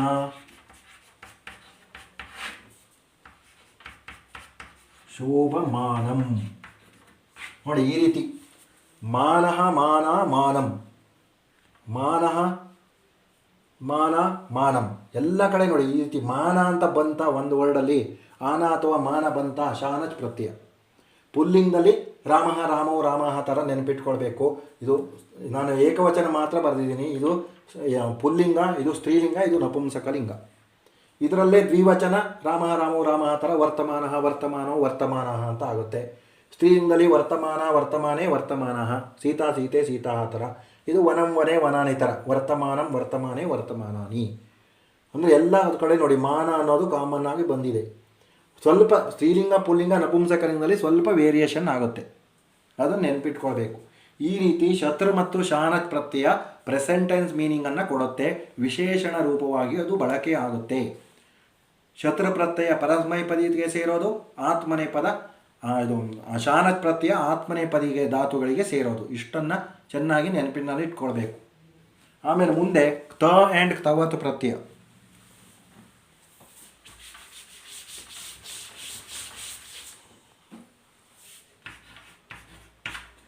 ಮೊದಲಿಗೆ ತ ಪ್ರತ್ಯಯ ನೋಡೋಣ. ತವತು ಪ್ರತ್ಯಯವು ಭೂತಕಾಲಿಕವು. ಇವ ಶತ್ರುಶಾನಚ್ಚು ವರ್ತಮಾನ ಕಾಲಿಕವು ಅಂತ ಕೊಟ್ಟಿದ್ರಲ್ವಾ. ತ ಮತ್ತು ತವತು ಭೂತಕಾಲಿಕವು ಅಂತ ಒಂದು ಪಾಸ್ಟ್ ಟೆನ್ಸ್ ಮೀನಿಂಗನ್ನು ಕೊಡುವಂತಹ ಪ್ರತ್ಯಯಗಳು. ಧಾತೋಹೋ ಭೂತಕಾಲಾರ್ಥೆ ಏತೌ ಸ್ತಃ. ಧಾತುಗಳಿಗೆ ಭೂತಕಾಲ ಅರ್ಥದಲ್ಲಿ ಪಾಸ್ಟ್ ಟೆನ್ಸ್ ಮೀನಿಂಗಲ್ಲಿ ಒಂದು ಕ್ರಿಯೆ ಮುಗಿದು ಹೋಗಿದೆ ಅನ್ನೋ ಅರ್ಥದಲ್ಲಿ ಈ ಪ್ರತ್ಯಯಗಳು ಬರುತ್ತವೆ. ಏತದಂತಾನಿ ವಿಶೇಷಣಾನಿ ಭವಂತಿ. ಇದರಿಂದ ಕೊನೆಯಾಗುವುದು ಸಹ ವಿಶೇಷಣಗಳು, ಎಜೆಕ್ಟಿವ್ಸ್ ಅಂತ ಕನ್ಸಿಡರ್ ಮಾಡಬೇಕು. ಏತಾನಿ ತ್ರಿಲಿಂಗಕಾನಿ ಸಂತಿ. ಇದು ಮೂರು ಲಿಂಗಗಳಲ್ಲೂ ಬೇರೆ ಬೇರೆ ರೀತಿಯ ರೂಪಗಳನ್ನು ಹೊಂದಿರುತ್ತೆ. ಇವಾಗ ಇಲ್ಲಿ ನೋಡಿ ಡಿಟೇಲ್ ಆಗಿ ಕೊಟ್ಟಿದ್ದಾರೆ. ತ ಪ್ರತ್ಯಯ ಸೇರಿದಾಗ ಎಂಡಲ್ಲಿ ಆ ಪದದಲ್ಲಿ ತ ಅನ್ನೋದು ಇರುತ್ತೆ, ಅದಕ್ಕೆ ಬ್ರ್ಯಾಕೆಟಲ್ಲಿ ತ ಅಂತ ಕೊಟ್ಟಿದ್ದಾರೆ. ಅಯಂ ಸಕರ್ಮಕಾತ್ ಧಾತೋಹೋ ಕರ್ಮಣಿ ಪ್ರಯುಜ್ಯತೆ. ಹಾಗಂದ್ರೇನು? ಈ ತ ಪ್ರತ್ಯಯ ಸಕರ್ಮಕ ಧಾತುಗಳಿಗೆ, ಸಕರ್ಮಕ ಧಾತು ಅಂದರೆ ಯಸ್ಯ ಪದಸ್ಯ ಕರ್ಮಪದಸ್ಯ ಆಕಾಂಕ್ಷಾ ಭವತಿ ತತ್ಪದಂ ಸಕರ್ಮಕ ಅಂದರೆ ಕರ್ಮಪದದ ನೆಸೆಸಿಟಿ ಇರೋದು, ಅವಶ್ಯಕತೆ ಇರೋ ಧಾತುಗಳೆಲ್ಲ ಸಕರ್ಮಕ. ಇಂಗ್ಲೀಷಲ್ಲಿ ಟ್ರಾನ್ಸಿಟಿವ್ ವರ್ಬ್ ರೂಟ್ ಅಂತ ಕರೀತಾರೆ. ಅಕರ್ಮಕ ಅಂದರೆ ಕರ್ಮಪದದ ನೆಸೆಸಿಟಿ ಇಲ್ಲದೆ ಇರೋದು, ಆಬ್ಜೆಕ್ಟ್ ನೆಸೆಸಿಟಿ ಇಲ್ಲದೆ ಇರೋದನ್ನು ಅಕರ್ಮಕ ಧಾತು ಅಂದರೆ ಇಂಟ್ರಾನ್ಸಿಟಿವ್ ವರ್ಬ್ ರೂಟ್ಸ್ ಅಂತ ಕರಿತೀವಿ. ಸಕರ್ಮಕ ಅಂದರೆ ಟ್ರಾನ್ಸಿಟಿವ್ ವರ್ಬ್ ರೂಟ್ಸು, ಅಕರ್ಮಕ ಅಂದರೆ ಇಂಟ್ರಾನ್ಸಿಟಿವ್ ವರ್ಬ್ ರೂಟ್ಸು. ಅದನ್ನು ತಿಳ್ಕೊಳ್ಳೋದು ಹೇಗೆ? ಇವಾಗ ಉದಾಹರಣೆಗೆ ಪಠತಿ ಅಂತ ಇರುತ್ತೆ, ಪಟ್ ಧಾತು ಅದು ಸಕರ್ಮಕ. ಯಾಕೆಂದರೆ ಪಟ್ ಅಂದರೆ ಓದು ಅಂತ, ಏನನ್ನು ಓದ್ತಾನೆ ಅಂತ ಕೇಳ್ಬೋದು. ಲಿಕ್ ಧಾತು, ಲಿಕ್ ಅಂದರೆ ಬರೆ ಅಂತ ಅರ್ಥ, ಏನನ್ನು ಬರೀತಾನೆ ಅಂತ ಕೇಳ್ಬೋದು. ಆವಾಗ ಅದು ಪಟ್ಟು ಮತ್ತು ಲಿಕ್ ಎರಡೂ ಸಹ ಸಕರ್ಮಕ. ಹಾಗಾದರೆ ಅಕರ್ಮಕಕ್ಕೆ ಎಕ್ಸಾಂಪಲ್ ಯಾವುದು? ಇವಾಗ ಹಸತಿ ಅಂತ ಇರುತ್ತೆ, ಹಸ್ ಧಾತು ಏನನ್ನು ನಗುತ್ತಾನೆ ಅಂತ ಕೇಳೋಕ್ಕಾಗಲ್ಲ, ಅದಕ್ಕೆ ಅದು ಅಕರ್ಮಕ. ದಾವ್ ಧಾತು ಓಡುತ್ತಾನೆ, ಏನನ್ನು ಓಡ್ತಾನೆ ಅಂತ ನಾವು ಕೇಳೋದಿಲ್ಲ, ಅದಕ್ಕೆ ಆ ದಾವ್ ಧಾತು, ಹಸ್ ಧಾತು ಎಲ್ಲ ಅಕರ್ಮಕ. ಅಂದರೆ ಯಾವುದಕ್ಕೆ ಕರ್ಮಪದದ ಅವಶ್ಯಕತೆ ಇಲ್ಲವೋ ಅದನ್ನು ಅಕರ್ಮಕ. ಪದದಲ್ಲಿಯೇ ಇದೆ ನೋಡಿ, ಅಕರ್ಮಕ ಕರ್ಮಪದದ ಅವಶ್ಯಕತೆ ಇಲ್ಲದೆ ಇರೋದು, ಸಕರ್ಮಕ ಕರ್ಮಪದದ ಅವಶ್ಯಕತೆ ಇರುವಂತಹ ಧಾತುಗಳು. ಇಲ್ಲಿ ಏನು ಹೇಳ್ತಾರೆ ಅಂದರೆ ಸಕರ್ಮಕ ಧಾತುಗಳಿಗೆ ಕರ್ಮಣಿ ಪ್ರಯೋಜ್ಯತೆ, ಅಂದರೆ ಕರ್ಮಣಿ ಪ್ರಯೋಗದಲ್ಲಿ ಬರುತ್ತೆ. ಆ್ಯಕ್ಟಿವ್ ವಾಯ್ಸ್, ಪ್ಯಾಸಿವ್ ವಾಯ್ಸ್, ಕರ್ತರಿ ಪ್ರಯೋಗ, ಕರ್ಮಣಿ ಪ್ರಯೋಗ, ಭಾವೇ ಪ್ರಯೋಗ ಅಂತ 3 ಪ್ರಯೋಗ ಇದೆ ಸಂಸ್ಕೃತದಲ್ಲಿ. ಕರ್ಮಣಿ ಪ್ರಯೋಗ ಅಂದರೆ ಇಂಗ್ಲೀಷಲ್ಲಿ ಪ್ಯಾಸಿವ್ ವಾಯ್ಸ್ ಅಂತ ಹೇಳ್ತೀವಿ. ಧಾತು ಕರ್ಮಣಿ ಪ್ರಯೋಗದಲ್ಲಿ ಈಗ ತ ಪ್ರತ್ಯಯ ಬರುತ್ತೆ ಅಂತ ಇದೆ. ಸಕರ್ಮಕ ಧಾತು ಇರಬೇಕು, ಅದರಲ್ಲಿ ಕರ್ಮಣಿ ಪ್ರಯೋಗದಲ್ಲಿ ಪ್ಯಾಸಿವ್ ವಾಯ್ಸಲ್ಲಿ ಬರುತ್ತೆ. ಅಕರ್ಮಕ ಧಾತೋ ಕರ್ತರಿ ಭಾವೇಚ ಭವತಿ. ಅಕರ್ಮಕ ಧಾತುಗಳಿದ್ದಾಗ, ಇಂಟ್ರಾನ್ಸಿಟಿವ್ ವರ್ಬ್ ರೂಟ್ ಇದ್ದಾಗ ಆ್ಯಕ್ಟಿವ್ ವಾಯ್ಸಲ್ಲೂ ಬರುತ್ತೆ ಮತ್ತು ಭಾವೇ ಪ್ರಯೋಗದಲ್ಲೂ ಬರುತ್ತೆ. ಗತ್ಯರ್ಥಕ ಧಾತೂನಾಂ, ಗತ್ಯರ್ಥಕಾತ್ ಧಾತೋ, ಗತ್ಯರ್ಥಕ ಅಂದರೆ ಗಮ್ ಧಾತು ಇದ್ದಾಗ ಆ್ಯಕ್ಟಿವ್ ವಾಯ್ಸಲ್ಲೂ ಬರುತ್ತೆ, ಪ್ಯಾಸಿವ್ ವಾಯ್ಸಲ್ಲೂ ಬರುತ್ತೆ. ಅದು ಉದಾಹರಣೆ ನೋಡಿ, ಇವಾಗ ಬಾಲಕೇನ ಪಾಠ ಪಠಿತಃ ಅಂತ ಇದೆ. ಆವಾಗ ಏನಾಯಿತು? ಬಾಲಕನಿಂದ ಪಾಠವು ಓದಲ್ಪಟ್ಟಿತು. ಓದಲ್ಪಟ್ಟಿತು ಅಂದರೆ ಪಾಸ್ಟ್ ಟೆನ್ಸ್ ಅಲ್ವಾ, ಅದಕ್ಕೆ ತ ಪ್ರತ್ಯಯ ಭೂತಕಾಲ ಅರ್ಥ ಕೊಡುತ್ತೆ ಅಂತ ನಿಮಗೆ ಗೊತ್ತಾಯಿತು. ಇಲ್ಲಿ ಎಂಡಲ್ ತ ಅಂತ ಇದೆ ನೋಡಿ, ಅದಕ್ಕೆ ತ ಪ್ರತ್ಯಯ. ಬಾಲಕನಿಂದ ಪಾಠವು ಓದಲ್ಪಟ್ಟಿತು ಅಂದರೆ ಪ್ಯಾಸಿವ್ ವಾಯ್ಸ್, ಇದು ಕರ್ಮಣಿ ಪ್ರಯೋಗದಲ್ಲಿ ತ ಪ್ರತ್ಯಯ ಬರುತ್ತೆ ಅಂತ ಇದೆಯಲ್ವಾ, ಅದಕ್ಕೆ ಉದಾಹರಣೆ. ತೇನ ಚಿತ್ರಂ ದೃಷ್ಟಂ, ಅವನಿಂದ ಚಿತ್ರವು ನೋಡಲ್ಪಟ್ಟಿತು. ತೇನ ಚಿತ್ರಂ ದೃಷ್ಟಂ, ಇದು ಸಹ ಪ್ಯಾಸಿವ್ ವಾಯ್ಸಲ್ಲಿದೆ, ಅವನಿಂದ ಚಿತ್ರವು ನೋಡಲ್ಪಟ್ಟಿತು ಅಂತ. ದೃಷ್ಟಂ ಹೇಳುವಲ್ಲಿ ನಪುಂಸಕಲಿಂಗ ಇದೆ, ಅದಕ್ಕೆ ತ ಪ್ರತ್ಯಯನೇ ಅದು. ಇವು ಪಠಿತನೂ ತ ಪ್ರತ್ಯಯ, ಇದು ತ ಪ್ರತ್ಯಯ. ಇದಕ್ಕೆ ಏನು ಡಿಫರೆನ್ಸ್ ಅಂದರೆ ಇದು ಪುಲ್ಲಿಂಗ, ಇದು ನಪುಂಸಕಲಿಂಗ. ಆಮೇಲೆ ಚೋರಃ ಧಾವಿತಃ, ಕಳ್ಳನು ಓಡಿ ಹೋದ ಅಂತ ಅರ್ಥ. ಧಾವಿತಃ ಹೇಳುವಲ್ಲಿ ತ ಪ್ರತ್ಯಯ ಇದೆ. ಚೋರೇಣ ಧಾವಿತಂ ಅಂದರೆ ಇದು ಭಾವೇ ಪ್ರಯೋಗ, ಕಳ್ಳನಿಂದ ಓಡಲ್ಪಟ್ಟಿತು ಅಂತ. ಭಾವೇ ಪ್ರಯೋಗದಲ್ಲಿ ಧಾವಿತಂ ಅಂತ ಚೇಂಜ್ ಆಗಿದೆ, ಧಾವಿತಃ ಅಂತ ಬರಲ್ಲ, ನಪುಂಸಕಲಿಂಗದಲ್ಲೇ ಇರಬೇಕು ಅಂತ ನಿಯಮ ಇದೆ, ಅದಕ್ಕೆ ಧಾವಿತಂ, ಕಳ್ಳನಿಂದ ಓಡಲ್ಪಟ್ಟಿತು. ಇದು ಇಂಟ್ರಾನ್ಸಿಟಿವ್ ವರ್ಬ್, ಇದು ಅಕರ್ಮಕ ಧಾತು ಧಾವಿತಂ. ನೋಡಿ ಇಲ್ಲಿ ಕೊಟ್ಟಿದ್ದಾರೆ, ಅಕರ್ಮಕ ಧಾತು ಇದ್ದಾಗ ಕರ್ತರಿ ಪ್ರಯೋಗದಲ್ಲೂ ಬರುತ್ತೆ ಮತ್ತು ಭಾವೇ ಪ್ರಯೋಗದಲ್ಲಿ ಬರುತ್ತೆ ಅಂತ ಹೇಳಿದ್ದಾರೆ. ಇದು ಕರ್ತರಿ ಪ್ರಯೋಗ, ಇದು ಭಾವೇ ಪ್ರಯೋಗ. ಆಮೇಲೆ ಗತ್ಯರ್ಥಕ ಧಾತೋ ಕರ್ತರಿ ಕರ್ಮಣಿ ಚ ಭವತಿ ಅಂತ ಇದೆ. ಗಮ್ ಧಾತು ಇದ್ದಾಗ ಕರ್ತರಿ ಪ್ರಯೋಗ ಮತ್ತು ಕರ್ಮಣಿ ಪ್ರಯೋಗದಲ್ಲಿ ಬರುತ್ತೆ. ಇಲ್ಲಿ ನೋಡಿ ಗಮ್ ಧಾತು, ಸೇವಕಃ ಗ್ರಾಮಂ ಗತಃ, ಗತಃ ಹೇಳುವಲ್ಲಿ ಗಮ್ ಧಾತು ಇದೆ, ತ ಪ್ರತ್ಯಯ ಇದೆ. ಸೇವಕನು ಗ್ರಾಮಕ್ಕೆ ಹೋದನು, ಹಳ್ಳಿಗೆ ಹೋದನು ಅಂತ. ಗತಃ ಹೇಳುವುದು ತ ಪ್ರತ್ಯಯ, ಇದು ಕರ್ತರಿ ಪ್ರಯೋಗ. ಆಮೇಲೆ ಸೇವಕೇನ ಗ್ರಾಮಃ ಗತಃ, ಕರ್ಮಣಿ ಪ್ರಯೋಗ, ಕರ್ತರಿ ಕರ್ಮಣಿ ಎರಡರಲ್ಲೂ ಬರುತ್ತೆ ಗಮ್ ಧಾತು ಇದ್ದಾಗ. ಸೇವಕನಿಂದ ಹಳ್ಳಿಗೆ ಹೋಗಲ್ಪಟ್ಟಿತು ಅಂತ ಅರ್ಥ. ತವತು ಪ್ರತ್ಯಯ ಅಯಂ ಸರ್ವೇಭ್ಯ ಧಾತುಭ್ಯ ಕರ್ತರಿ ಪ್ರಯುಜ್ಯತೆ. ಅದು ಆಮೇಲೆ ತವತು ಪ್ರತ್ಯಯ ಮಾಡುವಾಗ ಹೇಳ್ತೀನಿ. ಇವಾಗ ಇದನ್ನು ಬೇರೆ ಎಕ್ಸಾಂಪಲ್ಸ್ ಕೊಟ್ಟು ಹೇಳ್ತೀನಿ. ಇವಾಗ ನೋಡಿ, ಇವಾಗ ತ ಪ್ರತ್ಯಯ, ಇವಾಗ ಪಠಿತಃ ಕೊಟ್ಟಿದ್ದಾರಲ್ವಾ, ಅದೇ ಥರ ಲಿಖಿತಃ, ಲಿಖಿತ, ಲಿಖಿತಂ,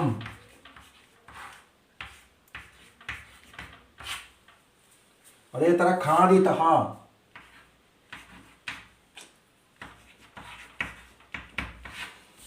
ಖಾದಿತ, ಖಾದಿತಂ,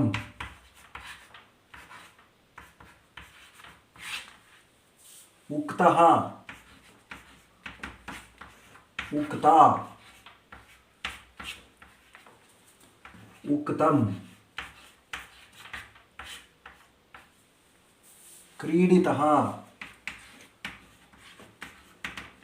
ಕ್ರೀಡಿತಾ, ಕ್ರೀಡಿತಂ. ನೋಡಿ ಇವೆಲ್ಲ ತ ಪ್ರತ್ಯಯ. ತ ಪ್ರತ್ಯಯ ಅಂತ ಹೇಗೆ ಗೊತ್ತಾಗುತ್ತೆ ಅಂದರೆ ತಹ ಅಂತ ಇರುತ್ತೆ ಪುಲ್ಲಿಂಗದಲ್ಲಿ, ಸ್ತ್ರೀಲಿಂಗದಲ್ಲಿ ತಾ ಅಂತ ಇರುತ್ತೆ, ನಪುಂಸಕಲಿಂಗದಲ್ಲಿ ತಮ್ ಅಂತ ಇರುತ್ತೆ. ಅದೇ ನೋಡಿ ಎಲ್ಲ ಎಕ್ಸಾಂಪಲ್ಲು ಅದೇ ಥರ ಇದೆ. ಲಿಖಿತಃ ಲಿಕ್ ಧಾತು, ಖಾದಿತಃ ಹೇಳುವಲ್ಲಿ ಖಾದ ಧಾತು, ಉಕ್ತಃ ಹೇಳುವಲ್ಲಿ ವಚ್ ಧಾತು, ಕ್ರೀಡಿತಃ ಹೇಳುವಲ್ಲಿ ಕ್ರೀಡ ಧಾತು. ಈ ಥರ ತಹ ತಾ ತಮ್ ಅಂತ ಕೊನೆಗೊಂಡಿದ್ರೆ ಅಲ್ಲಿ ತ ಪ್ರತ್ಯಯ ಇದೆ ಅಂತ ಅರ್ಥ. ಅದು ಭೂತಕಾಲ ಅರ್ಥವನ್ನು ಕೊಡುತ್ತೆ, ಪಾಸ್ಟ್ ಟೆನ್ಸ್ ಮೀನಿಂಗನ್ನು ಕೊಡುತ್ತೆ. ಸ್ತ್ರೀಲಿಂಗದಲ್ಲಿ ರಾಮಃ ಥರ, ಪುಲ್ಲಿಂಗದಲ್ಲಿ ರಾಮಃ ಥರ, ಸ್ತ್ರೀಲಿಂಗದಲ್ಲಿ ಸೀತಾ ಲತಾ ಥರ, ನಪುಂಸಕಲಿಂಗದಲ್ಲಿ ವನಂ ಥರ. ಇದು ಏಕವಚನ ದ್ವಿವಚನ ಬಹುವಚನ ಇದೆ, ನಿಮ್ಮ ಪುಸ್ತಕದಲ್ಲಿ ಕೊಟ್ಟಿಲ್ಲ. ಲಿಖಿತಃ ಲಿಖಿತವು ಲಿಖಿತಾಹ ಅಂತ, ರಾಮಃ ರಾಮೋ ರಾಮಃ ಥರ. ಇದು ಲಿಖಿತ ಲಿಖಿತೆ ಲಿಖಿತಾಹ, ಸೀತಾ ಸೀತೆ ಸೀತಾಹ ಥರ ಆಗುತ್ತೆ. ಇದು ವನಂ ವನೆ ವನಾನಿ ಥರ, ಲಿಖಿತಂ ಲಿಖಿತೆ ಲಿಖಿತಾನಿ. ಏಕವಚನ ದ್ವಿವಚನ ಬಹುವಚನ ಇದೆ, ಇಲ್ಲಿ ಕೊಟ್ಟಿಲ್ಲ. ಇಲ್ಲಿ ಮುಂದೆ ಕೊಟ್ಟಿದ್ದಾರೆ ನೋಡ್ತೀನಿ, ಒಂದು ನಿಮಿಷ. ಇಲ್ಲಿ ಕೊಟ್ಟಿದ್ದಾರೆ ನೋಡಿ, ಪಠಿತಃ ಬರೀ ಏಕವಚನ ಕೊಟ್ಟಿದ್ದಾರೆ, ದ್ವಿವಚನ ಬಹುವಚನ ಕೊಟ್ಟಿಲ್ಲ. ಓಕೆ, ದ್ವಿವಚನ ಬಹುವಚನ ರಾಮ ಶಬ್ದ ಆಗುತ್ತೆ ಥರ ಆಗುತ್ತೆ. ಇದು ಸೀತಾ ಥರ ಆಗುತ್ತೆ, ಇದು ವನಂ ಥರ ಆಗುತ್ತೆ. ಅಷ್ಟು ನೆನ್ಪಿಟ್ಕೊಳ್ಳಿ. ಇವಾಗ ಎಂಡಲ್ ತಹ ತಾ ತಮ್ ಬಂದರೆ ಅದು ತ ಪ್ರತ್ಯಯ, ಇಷ್ಟು ನೆನಪಿಟ್ಕೊಳ್ಬೇಕು. ನೆಕ್ಸ್ಟ್ ತವತು ಪ್ರತ್ಯಯ.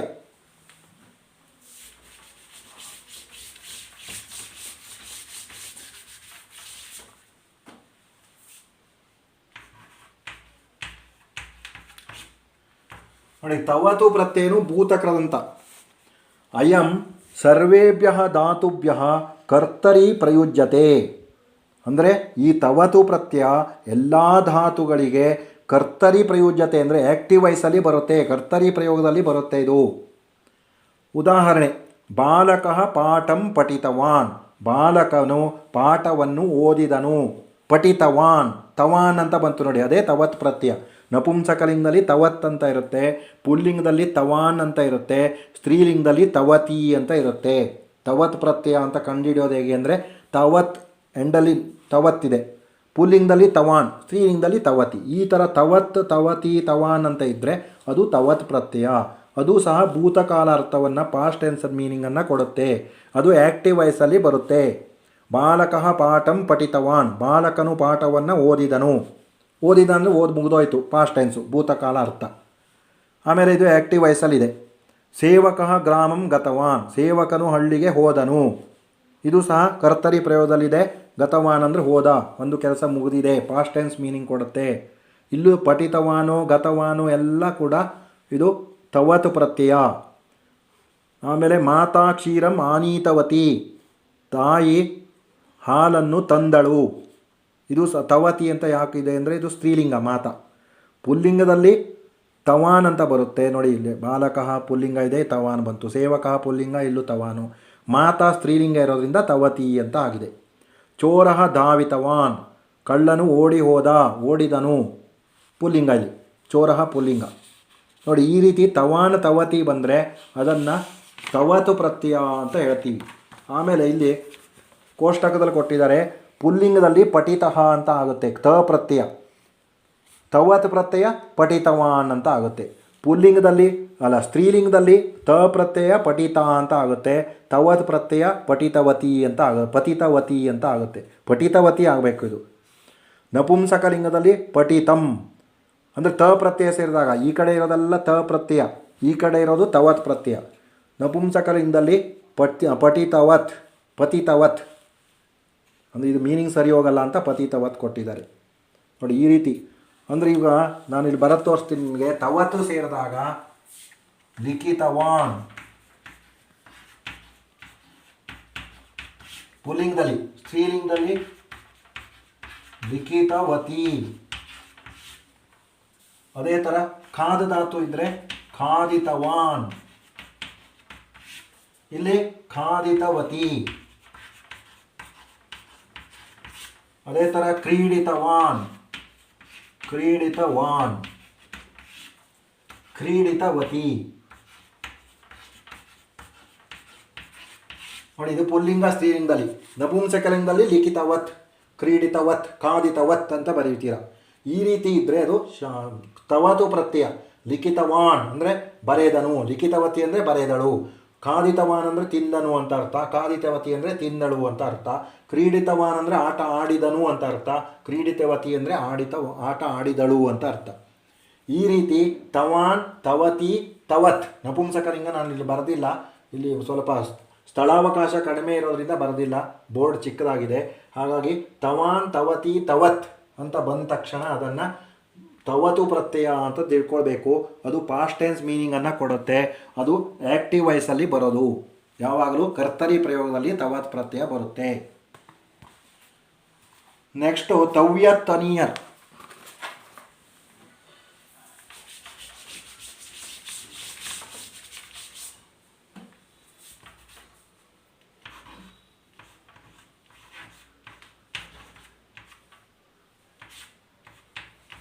ಮೊದಲಿಗೆ ತವ್ಯತ್ ಪ್ರತ್ಯಯ ಹೇಳ್ತೀನಿ. ತವ್ಯತ್ ಅನಿಯರ್ ಎರಡೂ ಕೂಡ ವಿದ್ಯಾರ್ಥಕವು ಅಂತ ಕೊಟ್ಟಿದ್ದಾರೆ. ವಿದ್ಯಾರ್ಥಕ ಕೃದಂತ. ವಿದ್ಯಾರ್ಥಕ ಅಂದ್ರೇನು? ಮಸ್ಟ್ ಆ್ಯಂಡ್ ಶುಡ್ ಮಾಡಲೇಬೇಕು ಅನ್ನೋ ಅರ್ಥವನ್ನು ಕೊಡುತ್ತೆ. ಅದು ವಿದ್ಯಾರ್ಥಕ ಅಂತ, ಕಮಾಂಡಿಂಗ್, ಮಾಡಲೇಬೇಕು ಅನ್ನೋ ಅರ್ಥದಲ್ಲಿ ಯಾವಾಗ ವಿದ್ಯಾರ್ಥಕ ಕೃದಂತ, ವಿದ್ಯಾರ್ಥಕ ಪ್ರತ್ಯಯ ಬರುತ್ತೆ. ಏತೌ ವಿದ್ಯಾರ್ಥೇ ಭವತಃ. ಈ ತವ್ಯತ್ ಮತ್ತು ಅನಿಯರ್ ಪ್ರತ್ಯಯಗಳೆರಡೂ ಕೂಡ ವಿದ್ಯಾರ್ಥದಲ್ಲಿ ಬರುತ್ತೆ, ಮಾಡಲೇಬೇಕು ಅನ್ನೋ ಅರ್ಥವನ್ನು ಕೊಡುತ್ತೆ. ಏತೌ ದ್ವಾವಪಿ ಸಕರ್ಮಕಾತ್ ಧಾತೋಹೋ ಕರ್ಮಣಿ ಪ್ರಯುಜ್ಯತೆ.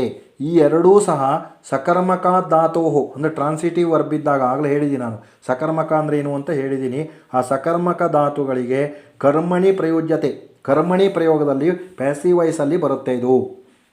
ಅಕರ್ಮಕ ಧಾತೋಹೋ, ಅಕರ್ಮಕ ಧಾತು ಇದ್ದಾಗ ಅಂದರೆ ಇಂಟ್ರಾನ್ಸಿಟಿವ್ ವರ್ಬ್ ಇದ್ದಾಗ ಭಾವೇ ಭವತಃ, ಭಾವಾರ್ಥದಲ್ಲಿ ಭಾವೇ ಪ್ರಯೋಗದಲ್ಲಿ ಬರುತ್ತೆ.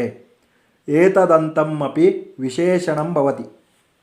ಇದರಿಂದ ಕೊನೆಯಾಗಿದ್ದರೆ ಅದನ್ನು ವಿಶೇಷಣ ಅಥವಾ ಎಜೆಕ್ಟಿವ್ ಅಂತ ಕನ್ಸಿಡರ್ ಮಾಡ್ತೀವಿ. ಅಂದರೆ ಏನು, ಒಟ್ಟಾರೆ ಏನರ್ಥ ಅಂದರೆ ಇದು ವಿದ್ಯಾರ್ಥಕದಲ್ಲಿ ತವ್ಯತ್ ಅನಿಯರ್ ಬರುತ್ತೆ. ಇವೆರಡೂ ಕೂಡ ಕರ್ಮಣಿ ಪ್ರಯೋಗ ಮತ್ತು ಭಾವೇ ಪ್ರಯೋಗದಲ್ಲಿ ಬರುವಂಥವು. ಅಂದರೆ ಕರ್ತರಿ ಪ್ರಯೋಗದಲ್ಲಿ ಬರಲ್ಲ, ಇದು ಪ್ಯಾಸಿವ್ ವಾಯ್ಸಲ್ಲಿ ಮತ್ತು ಭಾವೇ ಪ್ರಯೋಗದಲ್ಲಿ ಈ ತವ್ಯತ್ ಅನಿಯರ್ ಬರುತ್ತೆ. ಮಾಡಲೇಬೇಕು ಅನ್ನೋ ಅರ್ಥವನ್ನು ಕೊಡುತ್ತೆ. ಎಂಡಲ್ಲಿ ತವ್ಯ ಬಂದರೆ ತವ್ಯತ್ ಪ್ರತ್ಯಯ, ಎಂಡಲ್ ಅನಿಯ ಅಂತ ಬಂದರೆ ಅನಿಯರ್ ಪ್ರತ್ಯಯ. ತುಂಬ ಸುಲಭವಾಗಿದೆ. ಈ ಉದಾಹರಣೆ ನೋಡಿ.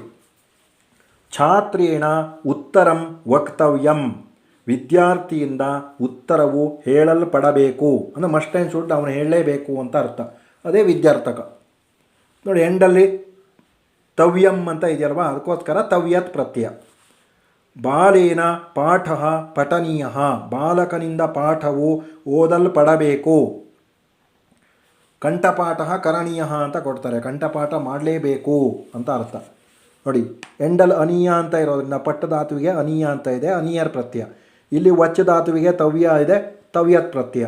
ನೋಡಿ, ಇದೆರಡೂ ಕೂಡ ಪ್ಯಾಸಿವ್ ವಾಯ್ಸಲ್ಲಿದೆ ಕರ್ಮಣಿ ಪ್ರಯೋಗದಲ್ಲಿ. ಕರ್ಮಣಿ ಪ್ರಯೋಗ ಮತ್ತು ಭಾವೇ ಪ್ರಯೋಗದಲ್ಲಿ ಮಾತ್ರ ಬರೋದು ತವ್ಯತ್ ಅನಿಯರ್. ಸರ್ವೈಹಿ ಭಗವದ್ಗೀತಾ ಅಭ್ಯಸನೀಯ. ಎಲ್ಲರಿಂದ ಭಗವದ್ಗೀತೆಯು ಅಭ್ಯಾಸ ಮಾಡಲ್ಪಡಬೇಕು. ಅನೀಯ ಅಂತ ಇದೆ ಎಂಡಲ್ಲಿ, ಅನಿಯರ್ ಪ್ರತ್ಯಯ. ಇಲ್ಲಿ ಅನೀಯ ಅಂತ ಸ್ತ್ರೀಲಿಂಗ ಯಾಕೆ ಬಂತು ಅಂದರೆ ಭಗವದ್ಗೀತಾ ಅನ್ನೋದು ಸ್ತ್ರೀಲಿಂಗ ಪದ. ಇಲ್ಲಿ ಪಾಠ ಪಠನೀಯ ಅಂತ ಯಾಕೆ ಪುಲ್ಲಿಂಗ ಕೊಟ್ಟಿದ್ದಾರೆ ಅಂದರೆ ಪಾಠ ಅನ್ನೋದು ಪುಲ್ಲಿಂಗ, ಹಾಗಾಗಿ ಇದು ಸಹ ಪುಲ್ಲಿಂಗದಲ್ಲಿದೆ. ಇಲ್ಲಿ ಉತ್ತರಂ ಅನ್ನೋದು ನಪುಂಸಕಲಿಂಗ ಇರೋದರಿಂದ ವಕ್ತವ್ಯಂ ಅಂತ ನಪುಂಸಕಲಿಂಗ ಇದೆ. ಅಂದರೆ ಆಬ್ಜೆಕ್ಟನ್ನು ನೋಡಿ ನಾವು ವರ್ಬನ್ನು ಇಡಬೇಕಾಗುತ್ತೆ, ಕ್ರಿಯಾಪದವನ್ನು ಇಡಬೇಕು. ಕರ್ಮಪದವನ್ನು ನೋಡಿ, ಕರ್ಮಪದ ಯಾವ ಲಿಂಗದಲ್ಲಿದೆಯೋ ಇದು ಕ್ರಿಯಾಪದನೂ ಅದೇ ಲಿಂಗದಲ್ಲಿ ಇಡಬೇಕಾಗುತ್ತೆ. ಅದಕ್ಕೋಸ್ಕರ ಆ ರೀತಿ ಚೇಂಜ್ ಆಗುತ್ತೆ ಇದು. ಇವಾಗ ನೋಡಿ, ಪುಲ್ಲಿಂಗದಲ್ಲಿ ತವ್ಯತ್ ಸೇರಿದ್ರೆ ಪಠಿತವ್ಯ ಅಂತ ಆಗುತ್ತೆ. ಅದೇ ಸ್ತ್ರೀಲಿಂಗದಲ್ಲಿ ಪಠಿತವ್ಯ ಅಂತ, ಸ್ವಲ್ಪ ಚೇಂಜು, ರಾಮ ಸೀತಾ ಥರ. ನಪುಂಸಕಲಿಂಗದಲ್ಲಿ ಪಠಿತವ್ಯಂ, ವನಂ ಪುಸ್ತಕಂ ಥರ ಇದು. ಅದೇ ಅನಿಯರ್ ಸೇರಿದ್ರೆ ಪಠನೀಯ, ಎಂಡಲ್ ಅನೀಯ ಇದೆ. ಅದೇ ಸ್ತ್ರೀಲಿಂಗದಲ್ಲಾದರೆ ಪಠನೀಯ, ಸೀತಾಲತಾ ಥರ. ಪಠನೀಯಂ ಅಂದರೆ ವನಂ ಪುಸ್ತಕಂ ಪುಷ್ಪಂ ಥರ ನಪುಂಸಕಲಿಂಗದಲ್ಲಿದೆ. ಎಂಡಲ್ಲಿ ತವ್ಯ ತವ್ಯ ತವ್ಯಂ ಅಂತ ಬರುತ್ತೆ ತವ್ಯತ್ ಸೇರಿದಾಗ. ಅನಿಯರ್ ಸೇರಿದಾಗ ಅನೀಯ ಅನೀಯ ಅನೀಯಂ ಅಂತ ಇದು ಸೇರುತ್ತೆ. ಆಮೇಲೆ ಏಕವಚನ ದ್ವಿವಚನ ಬಹುವಚನದಲ್ಲೂ ಬರೀಬೋದು. ಪಠಿತವ್ಯ ಪಠಿತವ್ಯೌ ಪಠಿತವ್ಯಾಹ. ಪಠಿತವ್ಯ ಪಠಿತವ್ಯೇ ಪಠಿತವ್ಯಾಹ, ಪಠಿತವ್ಯಂ ಪಠಿತವ್ಯೇ ಪಠಿತವ್ಯಾನಿ. ಇದು ಸಹ ಅದೇ ಥರ. ಪಠನೀಯ ಪಠನೀಯೋ ಪಠನೀಯಾಹ, ಪಠನೀಯ ಪಠನೀಯೇ ಪಠನೀಯಾಹ, ಪಠನೀಯಂ ಪಠನೀಯೇ ಪಠನೀಯಾನಿ. ವನಂ ವನೆ ವನಾನಿ ಥರ, ಸೀತಾ ಸೀತೆ ಸೀತಾ ಥರ, ಇದು ರಾಮ ರಾಮೋ ರಾಮ ಥರ ಏಕವಚನ ದ್ವಿವಚನ ಬಹುವಚನ ಕೂಡ ಬರೀಬೋದು. ಇಲ್ಲಿ ಕೊಟ್ಟಿಲ್ಲ ಅಷ್ಟೇ.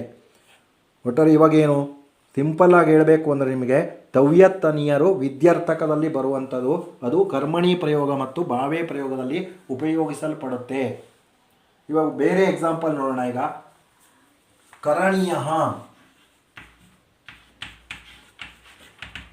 ಕರಣೀಯ, ಕರಣೀಯಂ ನೋಡಿ. ಕೃಧಾತು ಅನಿಯರ್ ಸೇರಿದಾಗ ತವ್ಯತ್ತು ಮತ್ತು ಅನಿಯರ್. ಇಲ್ಲಿ ಅನಿಯರ್ ಇದೆ. ತವ್ಯತ್ ಮಾಡೋಣ ಇದನ್ನೇ. ಕರ್ತವ್ಯ, ಕರ್ತವ್ಯ, ಕರ್ತವ್ಯಂ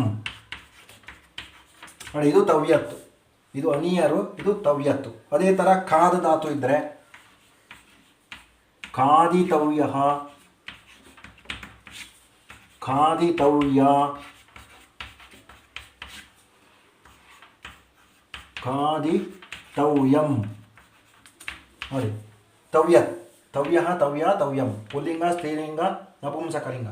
ಅದೇ ಥರ ಅನಿಯರ್ ಸೇರಿಸಿದ್ರೆ ಕಾದಿಗೆ ಖಾದನೀಯ, ಖಾದನೀಯ, ಖಾದನೀಯಂ ನೋಡಿ. ಪುಲ್ಲಿಂಗ ಸ್ತ್ರೀಲಿಂಗ ನಪುಂಸಕಲಿಂಗ. ಎಂಡಲ್ ಅನೀಯ ಅನೀಯ ಅನಿಯಂ ಅಂತ ಬರುತ್ತೆ. ಇಲ್ಲಿ ತವ್ಯ ತವ್ಯ ತವ್ಯಂ ಬರುತ್ತೆ. ಇದು ತವ್ಯತ್ ಮತ್ತು ಅನಿಯರ್ ಶಬ್ದಗಳ ಬಗ್ಗೆ, ಕೃತ್ಪ್ರತ್ಯಯಗಳ ಬಗ್ಗೆ ಆಯಿತು. ಈಗ ಆಮೇಲೆ ಲಾಸ್ಟಲ್ಲಿ ಅದೇ ಥರ ನೋಡಿ. ಇದೆ ಬೇರೆ ಎಕ್ಸಾಂಪಲ್ ಕೊಡಬೇಕು ಅಂದರೆ, ಈಗ ವಚ್ ಧಾತು ಇದ್ದರೆ ವದನೀಯ ವದನೀಯ ವದನೀಯಂ ಅಂತ ಬರುತ್ತೆ. ಅದೇ ಕ್ರೀಡ ಧಾತು ಇದ್ದರೆ ಕ್ರೀಡನೀಯ ಕ್ರೀಡನೀಯ ಕ್ರೀಡನೀಯಂ. ಯಾವ ಧಾತುನಾದ್ರೂ ತಗೋಬೋದು. ಗಮ್ ಧಾತು ತಗೊಂಡ್ರೆ ಗಮನೀಯ ಗಮನೀಯ ಗಮನೀಯಂ. ಆಮೇಲೆ ಗಂತವ್ಯ ಗಂತವ್ಯ ಗಂತವ್ಯಂ. ಯಾವುದೇ ಧಾತು ತಗೊಂಡ್ರು ನೀವು ಒಂದು ಉದಾಹರಣೆಯನ್ನು ಚೆನ್ನಾಗಿ ನೆನಪಿನಲ್ಲಿ ಇಟ್ಕೊಂಡ್ರೆ ಬೇರೆ ಯಾವುದೇ ಧಾತು ಕೊಟ್ಟರೂ ಕೂಡ ಬರೀಬೋದು. ಇವಾಗ ಕೃದಂತ ಅವ್ಯಯಾನಿ, ಇದು 9ನೇ ತರಗತಿಯಲ್ಲಿ ತಾವು ಕಲ್ತಿದ್ದೀರಾ, ಆದರೂ ಅದನ್ನು ಇಲ್ಲಿ ರೀಕಾಲ್ ಮಾಡಿದ್ದಾರೆ. ತುಮುನ್ ತ್ವಾ ಪ್ರತ್ಯಯವು, ತುಮುನ್ ತ್ವಾ ಮತ್ತು ಲ್ಯಪ್ ಮೂರು ಸಹ ಕೃದಂತ ಅವ್ಯಯಗಳು ಅಂತ ಕರಿತೀವಿ.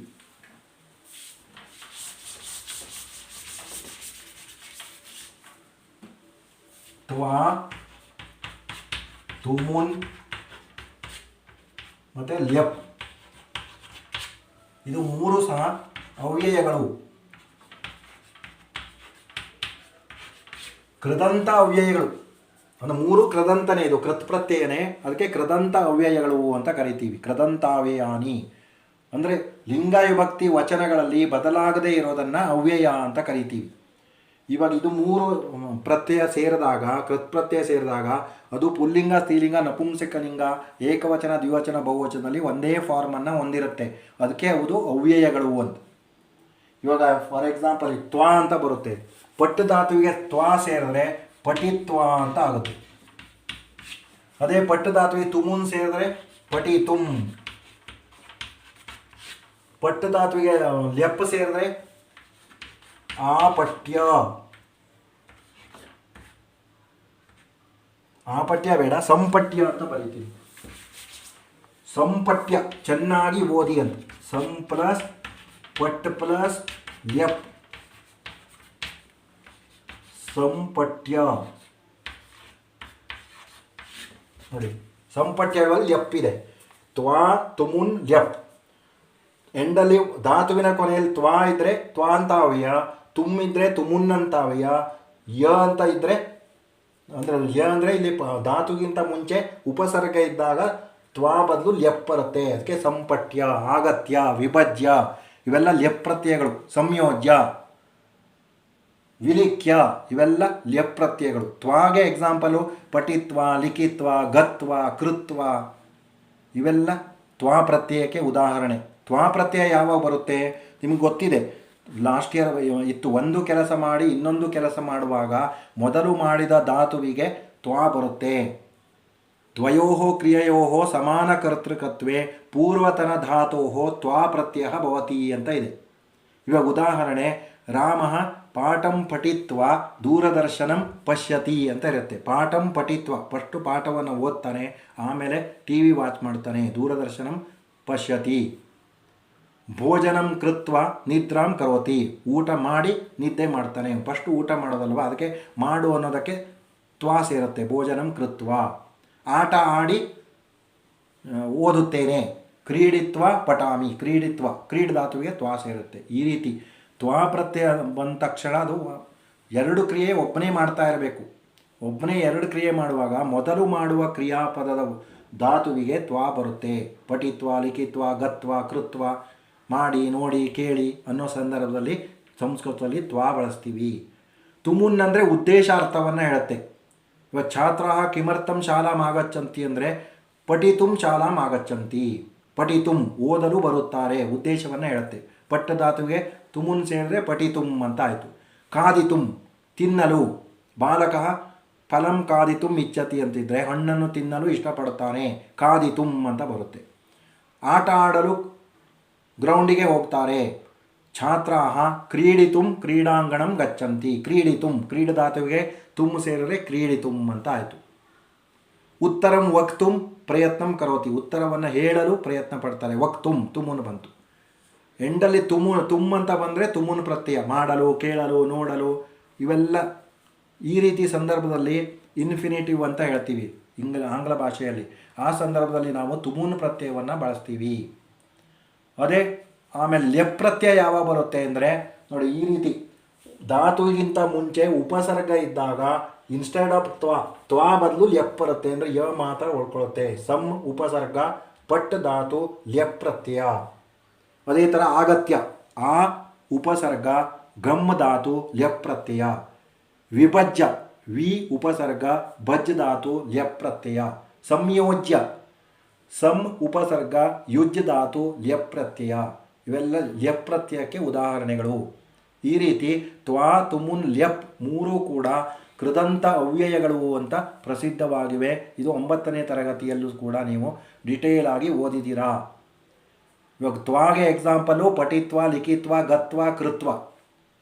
ತುಮುನಿಗೆ ಎಕ್ಸಾಂಪಲು ಪಠಿತುಂ, ಲೇಖಿತುಂ, ಗಂತುಂ, ಖಾದಿತುಂ, ಕ್ರೀಡಿತುಂ, ವಕ್ತುಂ ಇವೆಲ್ಲ ತುಮುನಿಗೆ ಎಕ್ಸಾಂಪಲು. ಆಮೇಲೆ ಲೆಪ್ಪಿಗೆ ಎಕ್ಸಾಂಪಲು ಆಗತ್ಯ, ಸಂಯೋಜ್ಯ, ವಿಭಜ್ಯ, ಆಕರಣ್ಯ, ಆನೀಯ ಇವೆಲ್ಲ ಲೆಪ್ಪಿಗೆ ಎಕ್ಸಾಂಪಲು. ಆಮೇಲೆ ಇಲ್ಲಿ ನೋಡಿ ಸ್ವಲ್ಪ ವಿವರಣೆ ಇದೆ. ಏತೌ ಪ್ರತ್ಯಯೌ ಸರ್ವೇಭ್ಯ ಧಾತುಭ್ಯ ಭವತಾ. ಅಂದ್ರೇನು? ಈ ತುಮುನ್ ಮತ್ತು ತ್ವಾ ಪ್ರತ್ಯಯಗಳು ಎಲ್ಲ ಧಾತುಗಳಿಗೂ ಸೇರುತ್ತೆ. ಅದರಲ್ಲಿ ಸಕರ್ಮಕ ಅಕರ್ಮಕ ಅನ್ನೋ ವ್ಯತ್ಯಾಸ ಇಲ್ಲ, ಎಲ್ಲ ಧಾತುಗಳಿಗೂ ಸೇರುತ್ತೆ. ಏತದಂತಂ ಅವ್ಯಯಂ ಭವತಿ. ಇವುಗಳಿಂದ ಕೊನೆಯಾಗಿರುವ ಪದಗಳನ್ನು ಅವ್ಯಯ ಅಂತ ನಾವು ಕನ್ಸಿಡರ್ ಮಾಡಬೇಕು. ಏತಾನಿ ಕೃದಂತ ಅವ್ಯಯಾನೀತಿ ಪ್ರಸಿದ್ಧಾನಿ. ಇವು ಕೃದಂತ ಅವ್ಯಯಗಳು ಅಂತ ಫೇಮಸ್ ಆಗಿವೆ. ಕೃತ್ ಪ್ರತ್ಯಯದಿಂದ ಕೊನೆಯಾಗಿರುವ ಅವ್ಯಯಗಳು ಅಂತ. ಯದಾ ಧಾತು ಉಪಸರ್ಗಯುಕ್ತ ತದಾ ತ್ವಾಸ್ಥಾನೆ ಲ್ಯಪ್ಪಾದೇಶ ಭವತಿ. ಇದನ್ನು ಈಗಾಗಲೇ ನಾನು ಹೇಳಿದ್ದೀನಿ. ಧಾತುವಿಗಿಂತ ಮುಂಚೆ ಬಿಫೋರ್ ಧಾತು ಉಪಸರ್ಗ ಇದ್ದರೆ ಆವಾಗ ಲ್ಯಪ್ ಬರುತ್ತೆ ಅಂತ ನಿಮಗೆ ಆಲ್ರೆಡಿ ನಾನು ಎಕ್ಸ್ಪ್ಲೇನ್ ಮಾಡಿದ್ದೀನಿ. ಎಕ್ಸಾಂಪಲ್ ಕೊಟ್ಟಿದ್ದಾರೆ. ಅರ್ಚಿತ್ವ. ಅರ್ಚಿತ್ವ ಹೇಳುವಲ್ಲಿ ತ್ವಾ ಪ್ರತ್ಯಯ ಇದೆ. ಅರ್ಚ ಧಾತು ತ್ವಾ ಪ್ರತ್ಯಯ. ಅರ್ಚಿತುಂ ಹೇಳುವಲ್ಲಿ ಅರ್ಚ ಧಾತು ತುಮುನ್ ಪ್ರತ್ಯಯ ಇದೆ.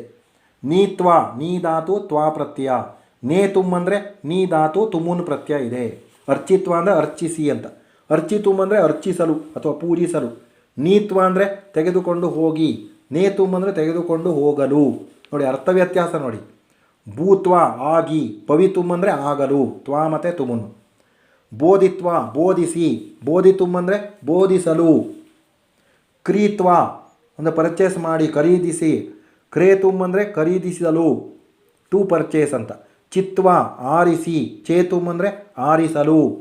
ಮೀನಿಂಗ್ ಅರ್ಥ ವ್ಯತ್ಯಾಸವನ್ನು ಗಮನಿಸಬೇಕು. ಗೀತ್ವ ಹಾಡಿ. ಗಾತುಂ ಅಂದರೆ ಹಾಡಲು. ಉಕ್ತ್ವ ಹೇಳಿ. ವಕ್ತುಂ ಅಂದರೆ ಹೇಳಲು. ಆಮೇಲೆ ಲ್ಯಬಂತಾವಯಕ್ಕೆ ಎಕ್ಸಾಂಪಲು ಆಗತ್ಯ ಆ ಪ್ಲಸ್ ಗಮ್ ಪ್ಲಸ್ ಲ್ಯಪ್ ಪ್ರತ್ಯಯ. ಗಮ್ಗಿಂತ ಮುಂಚೆ ಆ ಅಂತ ಉಪಸರ್ಗ ಇದೆ, ಅದಕ್ಕೆ ಲ್ಯಪ್ ಸೇರಿಕೊಂಡಿದೆ, ತ್ವಾ ಬದಲು ಲ್ಯಪ್ ಬರುತ್ತೆ. ಪ್ರವಿಶ್ಯ ಪ್ರ ಉಪಸರ್ಗ ವಿಶ್ ಧಾತು ಲ್ಯಪ್ ಪ್ರತ್ಯಯ. ಆಗತ್ಯ ಅಂದರೆ ಬಂದು ಅಂತ ಅರ್ಥ, ಪ್ರವಿಶ್ಯ ಅಂದರೆ ಪ್ರವೇಶಿಸಿ ಅಂತ ಅರ್ಥ, ಎಂಟರ್ ಆಗಿ. ಅಧೀತ್ಯ ಸ್ಟಡಿ ಮಾಡಿ, ಇಲ್ಲೂ ಸಹ ಲ್ಯಪ್ ಇದೆ. ಆಮೇಲೆ ಪ್ರದಾಯ ಪ್ರ ಉಪಸರ್ಗ ಧಾತು ಲ್ಯಪ್ ಪ್ರತ್ಯಯ. ಪ್ರದಾಯ ಅಂದರೆ ಕೊಟ್ಟು ಅಂತ ಅರ್ಥ, ಆಫ್ಟರ್ ಗಿವಿಂಗ್. ಸಂವೀಕ್ಷ ಚೆನ್ನಾಗಿ ಪರಿಶೀಲಿಸಿ ಅಂತ, ಸಮ್ ಉಪಸರ್ಗ ವೀಕ್ಷ ಧಾತು ಲ್ಯಪ್ ಪ್ರತ್ಯಯ. ಅನುಸೃತ್ಯ ಅನು ಉಪಸರ್ಗ ಸೃತ್ ಧಾತು ಲ್ಯಪ್ ಪ್ರತ್ಯಯ, ಸೃ ಧಾತು ಲ್ಯಪ್ ಪ್ರತ್ಯಯ. ಈ ರೀತಿ ಅನುಸೃತ್ಯ ಅಂದರೆ ಅನುಸರಿಸಿ ಅಂತ ಅರ್ಥ. ನೋಡಿ, ಇವೆಲ್ಲ ಮೂರು ಸಹ ತ್ವಾ ತುಮುನ್ ಲ್ಯಪ್ ಮೂರು ಕೂಡ ಕೃದಂತ ಅವ್ಯಯಗಳು. ಆಮೇಲೆ ಅಭ್ಯಾಸ. ಚತುರ್ಥ ಪದಂ ಲಿಖತ. Gum plus ತ್ವಾ ಗತ್ವಾ. ಗಮ್ಮಿಗೆ ಧಾತುವಿಗೆ ತ್ವಾ ಸೇರಿಸಿದಾಗ ಗತ್ವ ಅನ್ನೋ ರೂಪ ಆಗುತ್ತೆ. ಪಟ್ಟು ಧಾತುವಿಗೆ ತ್ವಾ ಸೇರಿಸಿದಾಗ ಪಟಿತ್ವ ಅನ್ನೋ ರೂಪ ಆಗುತ್ತೆ. ನೋಡಿ, ಪಟಿತ್ವ ಈ ಥರ ಬರಿಬೇಕು. ಆಮೇಲೆ ಯಾ ಧಾತುವಿಗೆ ತ ಪ್ರತ್ಯಯ ಸೇರಿದ್ರೆ ಯಾತಃ ಆಗುತ್ತೆ. ಹಸ್ತ ಧಾತುವಿಗೆ ತ ಸೇರಿದ್ರೆ ಹಸಿತಃ. ಹಸಿತಃ ಅಂತ ಬರಿಬೇಕು, ಹಸ್ತಃ ಅಲ್ಲ, ಹಸಿತಃ. ಪಟ್ಟು ಧಾತುವಿಗೆ ಅನಿಯರ್ ಸೇರಿದಾಗ ಪಠನೀಯ ಆಗುತ್ತೆ. ಲಿಕ್ ಧಾತುವಿಗೆ ಅನಿಯರ್ ಸೇರಿಸಿದ್ರೆ ಲೇಖನೀಯ ಅಂತ ಆಗುತ್ತೆ, ಲೇಖನೀಯ.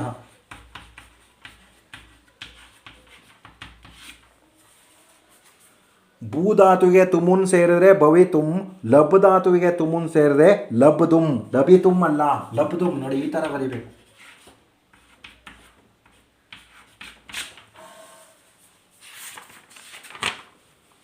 ನೆಕ್ಸ್ಟ್ ಮೇನ್ ಕೃದಂತ ಪದಂ ಚಿತ್ವ ಪ್ರತ್ಯಯಸ್ಯ ನಾಮ ಲಿಖತ.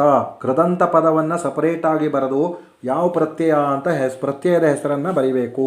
ಪುಷ್ಪೇಣ ವಿಕಸಿತವ್ಯಂ. ವಿಕಸಿತವ್ಯಂ ಅಂತ ಇದೆಯಲ್ವಾ, ಇಲ್ಲಿ ವಿಕಸಿತವ್ಯಂ ಸಪರೇಟ್ ಬರೆದು ತವ್ಯತ್ ಪ್ರತ್ಯಯ ವಿದ್ಯಾರ್ಥಕ ಕೃದಂತಹ ಅಂತ ಬರೀಬೇಕು. ಎಂಡಲ್ ತವ್ಯ ಇದೆ, ಯಾಕೆ ತವ್ಯತ್ ಪ್ರತ್ಯಯ. ಛಾತ್ರ ಅಧ್ಯೇತುಂ ಶಾಲಾಂ ಗಚ್ಚತಿ. ಅಧ್ಯೇತುಂ ಹೇಳುವಲ್ಲಿ ತುಮುನ್ ಪ್ರತ್ಯಯ ಇದೆ. ಅಧ್ಯೇತುಂ ಸಪರೇಟಾಗಿ ಬರೆದ್ಬಿಟ್ಟು ತುಮುನ್ನಂತಾವ್ಯಂ ಅಂತ ಬರೀಬೇಕು. ಆಮೇಲೆ ಶ್ಲೋಕಾರ್ಥಂ ಜ್ಞಾತವಾನ್. ಜ್ಞಾತವಾನ್ ಅಂತ ಇದೆ, ತವತು ಪ್ರತ್ಯಯ. ಜ್ಞಾತವಾನ್ ಸಪರೇಟಾಗಿ ಬರೆದ್ಬಿಟ್ಟು ತವತು ಪ್ರತ್ಯಯ ಭೂತಕೃದಂತಹ ಅಂತ ಬರೀಬೇಕು. ಪಠತೆ ಬಾಲಕಾಯ ಲೇಖನೀಂ ಯಚ್ಚತು. ಪಠತೆ ಅಂದರೆ ಇದು ಶತ್ರು ಪ್ರತ್ಯಯ, ಚತುರ್ಥಿ ವಿಭಕ್ತಿಯಲ್ಲಿದೆ. ಯಾಕೆಂದರೆ ಬಾಲಕಾಯ ಚತುರ್ಥಿ ವಿಭಕ್ತಿ ಇರೋದರಿಂದ ಇದು ಪಠತೆ ಅನ್ನೋದು ಚತುರ್ಥಿ ವಿಭಕ್ತಿಯಲ್ಲಿದೆ. ಶತ್ರು ಪ್ರತ್ಯಯ ಇದು. ಪಠನ್ ಪಠಂತೌ ಪಠಂತಹ, ಪಠಂತಂ ಪಠಂತೌ ಪಠದ, ಪಠತಾ ಪಠದ್ಭ್ಯಾಂ ಪಠದ್ಭಿ, ಪಠತೆ ಪಠದ್ಭ್ಯಾಂ ಪಠದ್ಭ್ಯಾಂ. ಪಠತೆ ಅಂತ ಸಪರೇಟಾಗಿ ಬರೆದು ಶತ್ರು ಪ್ರತ್ಯಯ ವರ್ತಮಾನ ಕಾಲ ಕೃದಂತಹ ಅಂತ ಬರಿಬೇಕು. ನೋಡಿ, ಇವಿಷ್ಟು ಕೃದಂತಗಳ ಬಗ್ಗೆ ಆಯಿತು. ಇವಾಗೆಲ್ಲ ಇದಕ್ಕೂ ಒಂದೊಂದು ಎಕ್ಸಾಂಪಲನ್ನು ನಾನು ಹೇಳ್ತೀನಿ. ಶತ್ರು ಪ್ರತ್ಯಯ ಸೇರಿದಾಗ ಪಠನ್ ಪಠಂತಿ, ಪುಲ್ಲಿಂಗದಲ್ಲಿ ಪಠನ್ನು, ಸ್ತ್ರೀಲಿಂಗದಲ್ಲಿ ಪಠಂತಿ. ಶಾಣ ಸೇರಿದಾಗ ಮಾನ ಸೇರುತ್ತೆ. ಪುಲ್ಲಿಂಗದಲ್ಲಿ ಲಭಮಾನ, ಸ್ತ್ರೀಲಿಂಗದಲ್ಲಿ ಲಭಮಾನ, ನಪುಂಸಕಲಿಂಗದಲ್ಲಿ ಲಭಮಾನಂ. ಆಮೇಲೆ ತ ಆ್ಯಂಡ್ ತವತ್ತು. ಪುಲ್ಲಿಂಗದಲ್ಲಿ ಪಠಿತಃ, ಸ್ತ್ರೀಲಿಂಗದಲ್ಲಿ ಪಠಿತ, ನಪುಂಸಕಲಿಂಗದಲ್ಲಿ ಪಠಿತಂ. ಅದೇ ತವತು ಪುಲ್ಲಿಂಗದಲ್ಲಿ ಪಠಿತವಾನ್, ಸ್ತ್ರೀಲಿಂಗದಲ್ಲಿ ಪಠಿತವತಿ, ನಪುಂಸಕಲಿಂಗದಲ್ಲಿ ಪಠಿತವಾತ್. ಆಮೇಲೆ ತವ್ಯತ್ ಆ್ಯಂಡ್ ಅನಿಯರ್. ತವ್ಯತ್ ಪುಲ್ಲಿಂಗದಲ್ಲಿ ಪಠಿತವ್ಯ, ಸ್ತ್ರೀಲಿಂಗದಲ್ಲಿ ಪಠಿತವ್ಯ, ನಪುಂಸಕಲಿಂಗದಲ್ಲಿ ಪಠಿತವ್ಯಂ. ಅನಿಯರ್ ಪುಲ್ಲಿಂಗದಲ್ಲಿ ಪಠನೀಯ, ಸ್ತ್ರೀಲಿಂಗದಲ್ಲಿ ಪಠನೀಯ, ನಪುಂಸಕಲಿಂಗದಲ್ಲಿ ಪಠನೀಯಂ. ತವ್ಯತ್ ಆ್ಯಂಡ್ ಅನಿಯರು ಎರಡು ಮೀನಿಂಗ್ ಸೇಮ್ ಇರುತ್ತೆ, ಪ್ರತ್ಯಯ ಮಾತ್ರ ಚೇಂಜು ಅಷ್ಟೇ, ಅರ್ಥ ಸೇಮ್ ಇರುತ್ತೆ. ಆಮೇಲೆ ಲಾಸ್ಟಲ್ಲಿ ತ್ವಾ ತುಮುನ್ ಲ್ಯಪ್ಪು. ತ್ವಾಗೆ ಎಕ್ಸಾಂಪಲು ಪಠಿತ್ವ ಲಿಖಿತ್ವ ಗತ್ವ. ತುಮುನಿಗೆ ಪಠಿತುಂ ಲೇಖಿತುಂ. ಆಮೇಲೆ ಲ್ಯಪ್ ಪ್ರತ್ಯಯಕ್ಕೆ ಆಗತ್ಯ, ಸಂಯೋಜ್ಯ, ವಿಭಜ್ಯ, ಆನೀಯ ಎಲ್ಲ ಆಗುತ್ತೆ. ಇದಿಷ್ಟು ಕೃತ್ ಪ್ರತ್ಯಯಗಳ ಬಗ್ಗೆ. ಯಾರ್ಯಾರು ನಮ್ಮ ಈ ಯೂಟ್ಯೂಬ್ ಚಾನಲ್ಗೆ ಸಬ್ಸ್ಕ್ರೈಬ್ ಆಗಿದ್ದೀರಾ ಅವರಿಗೆಲ್ಲ ಧನ್ಯವಾದಗಳು. ಮುಂದಿನ ತರಗತಿಯಲ್ಲಿ ಸಿಗೋಣ.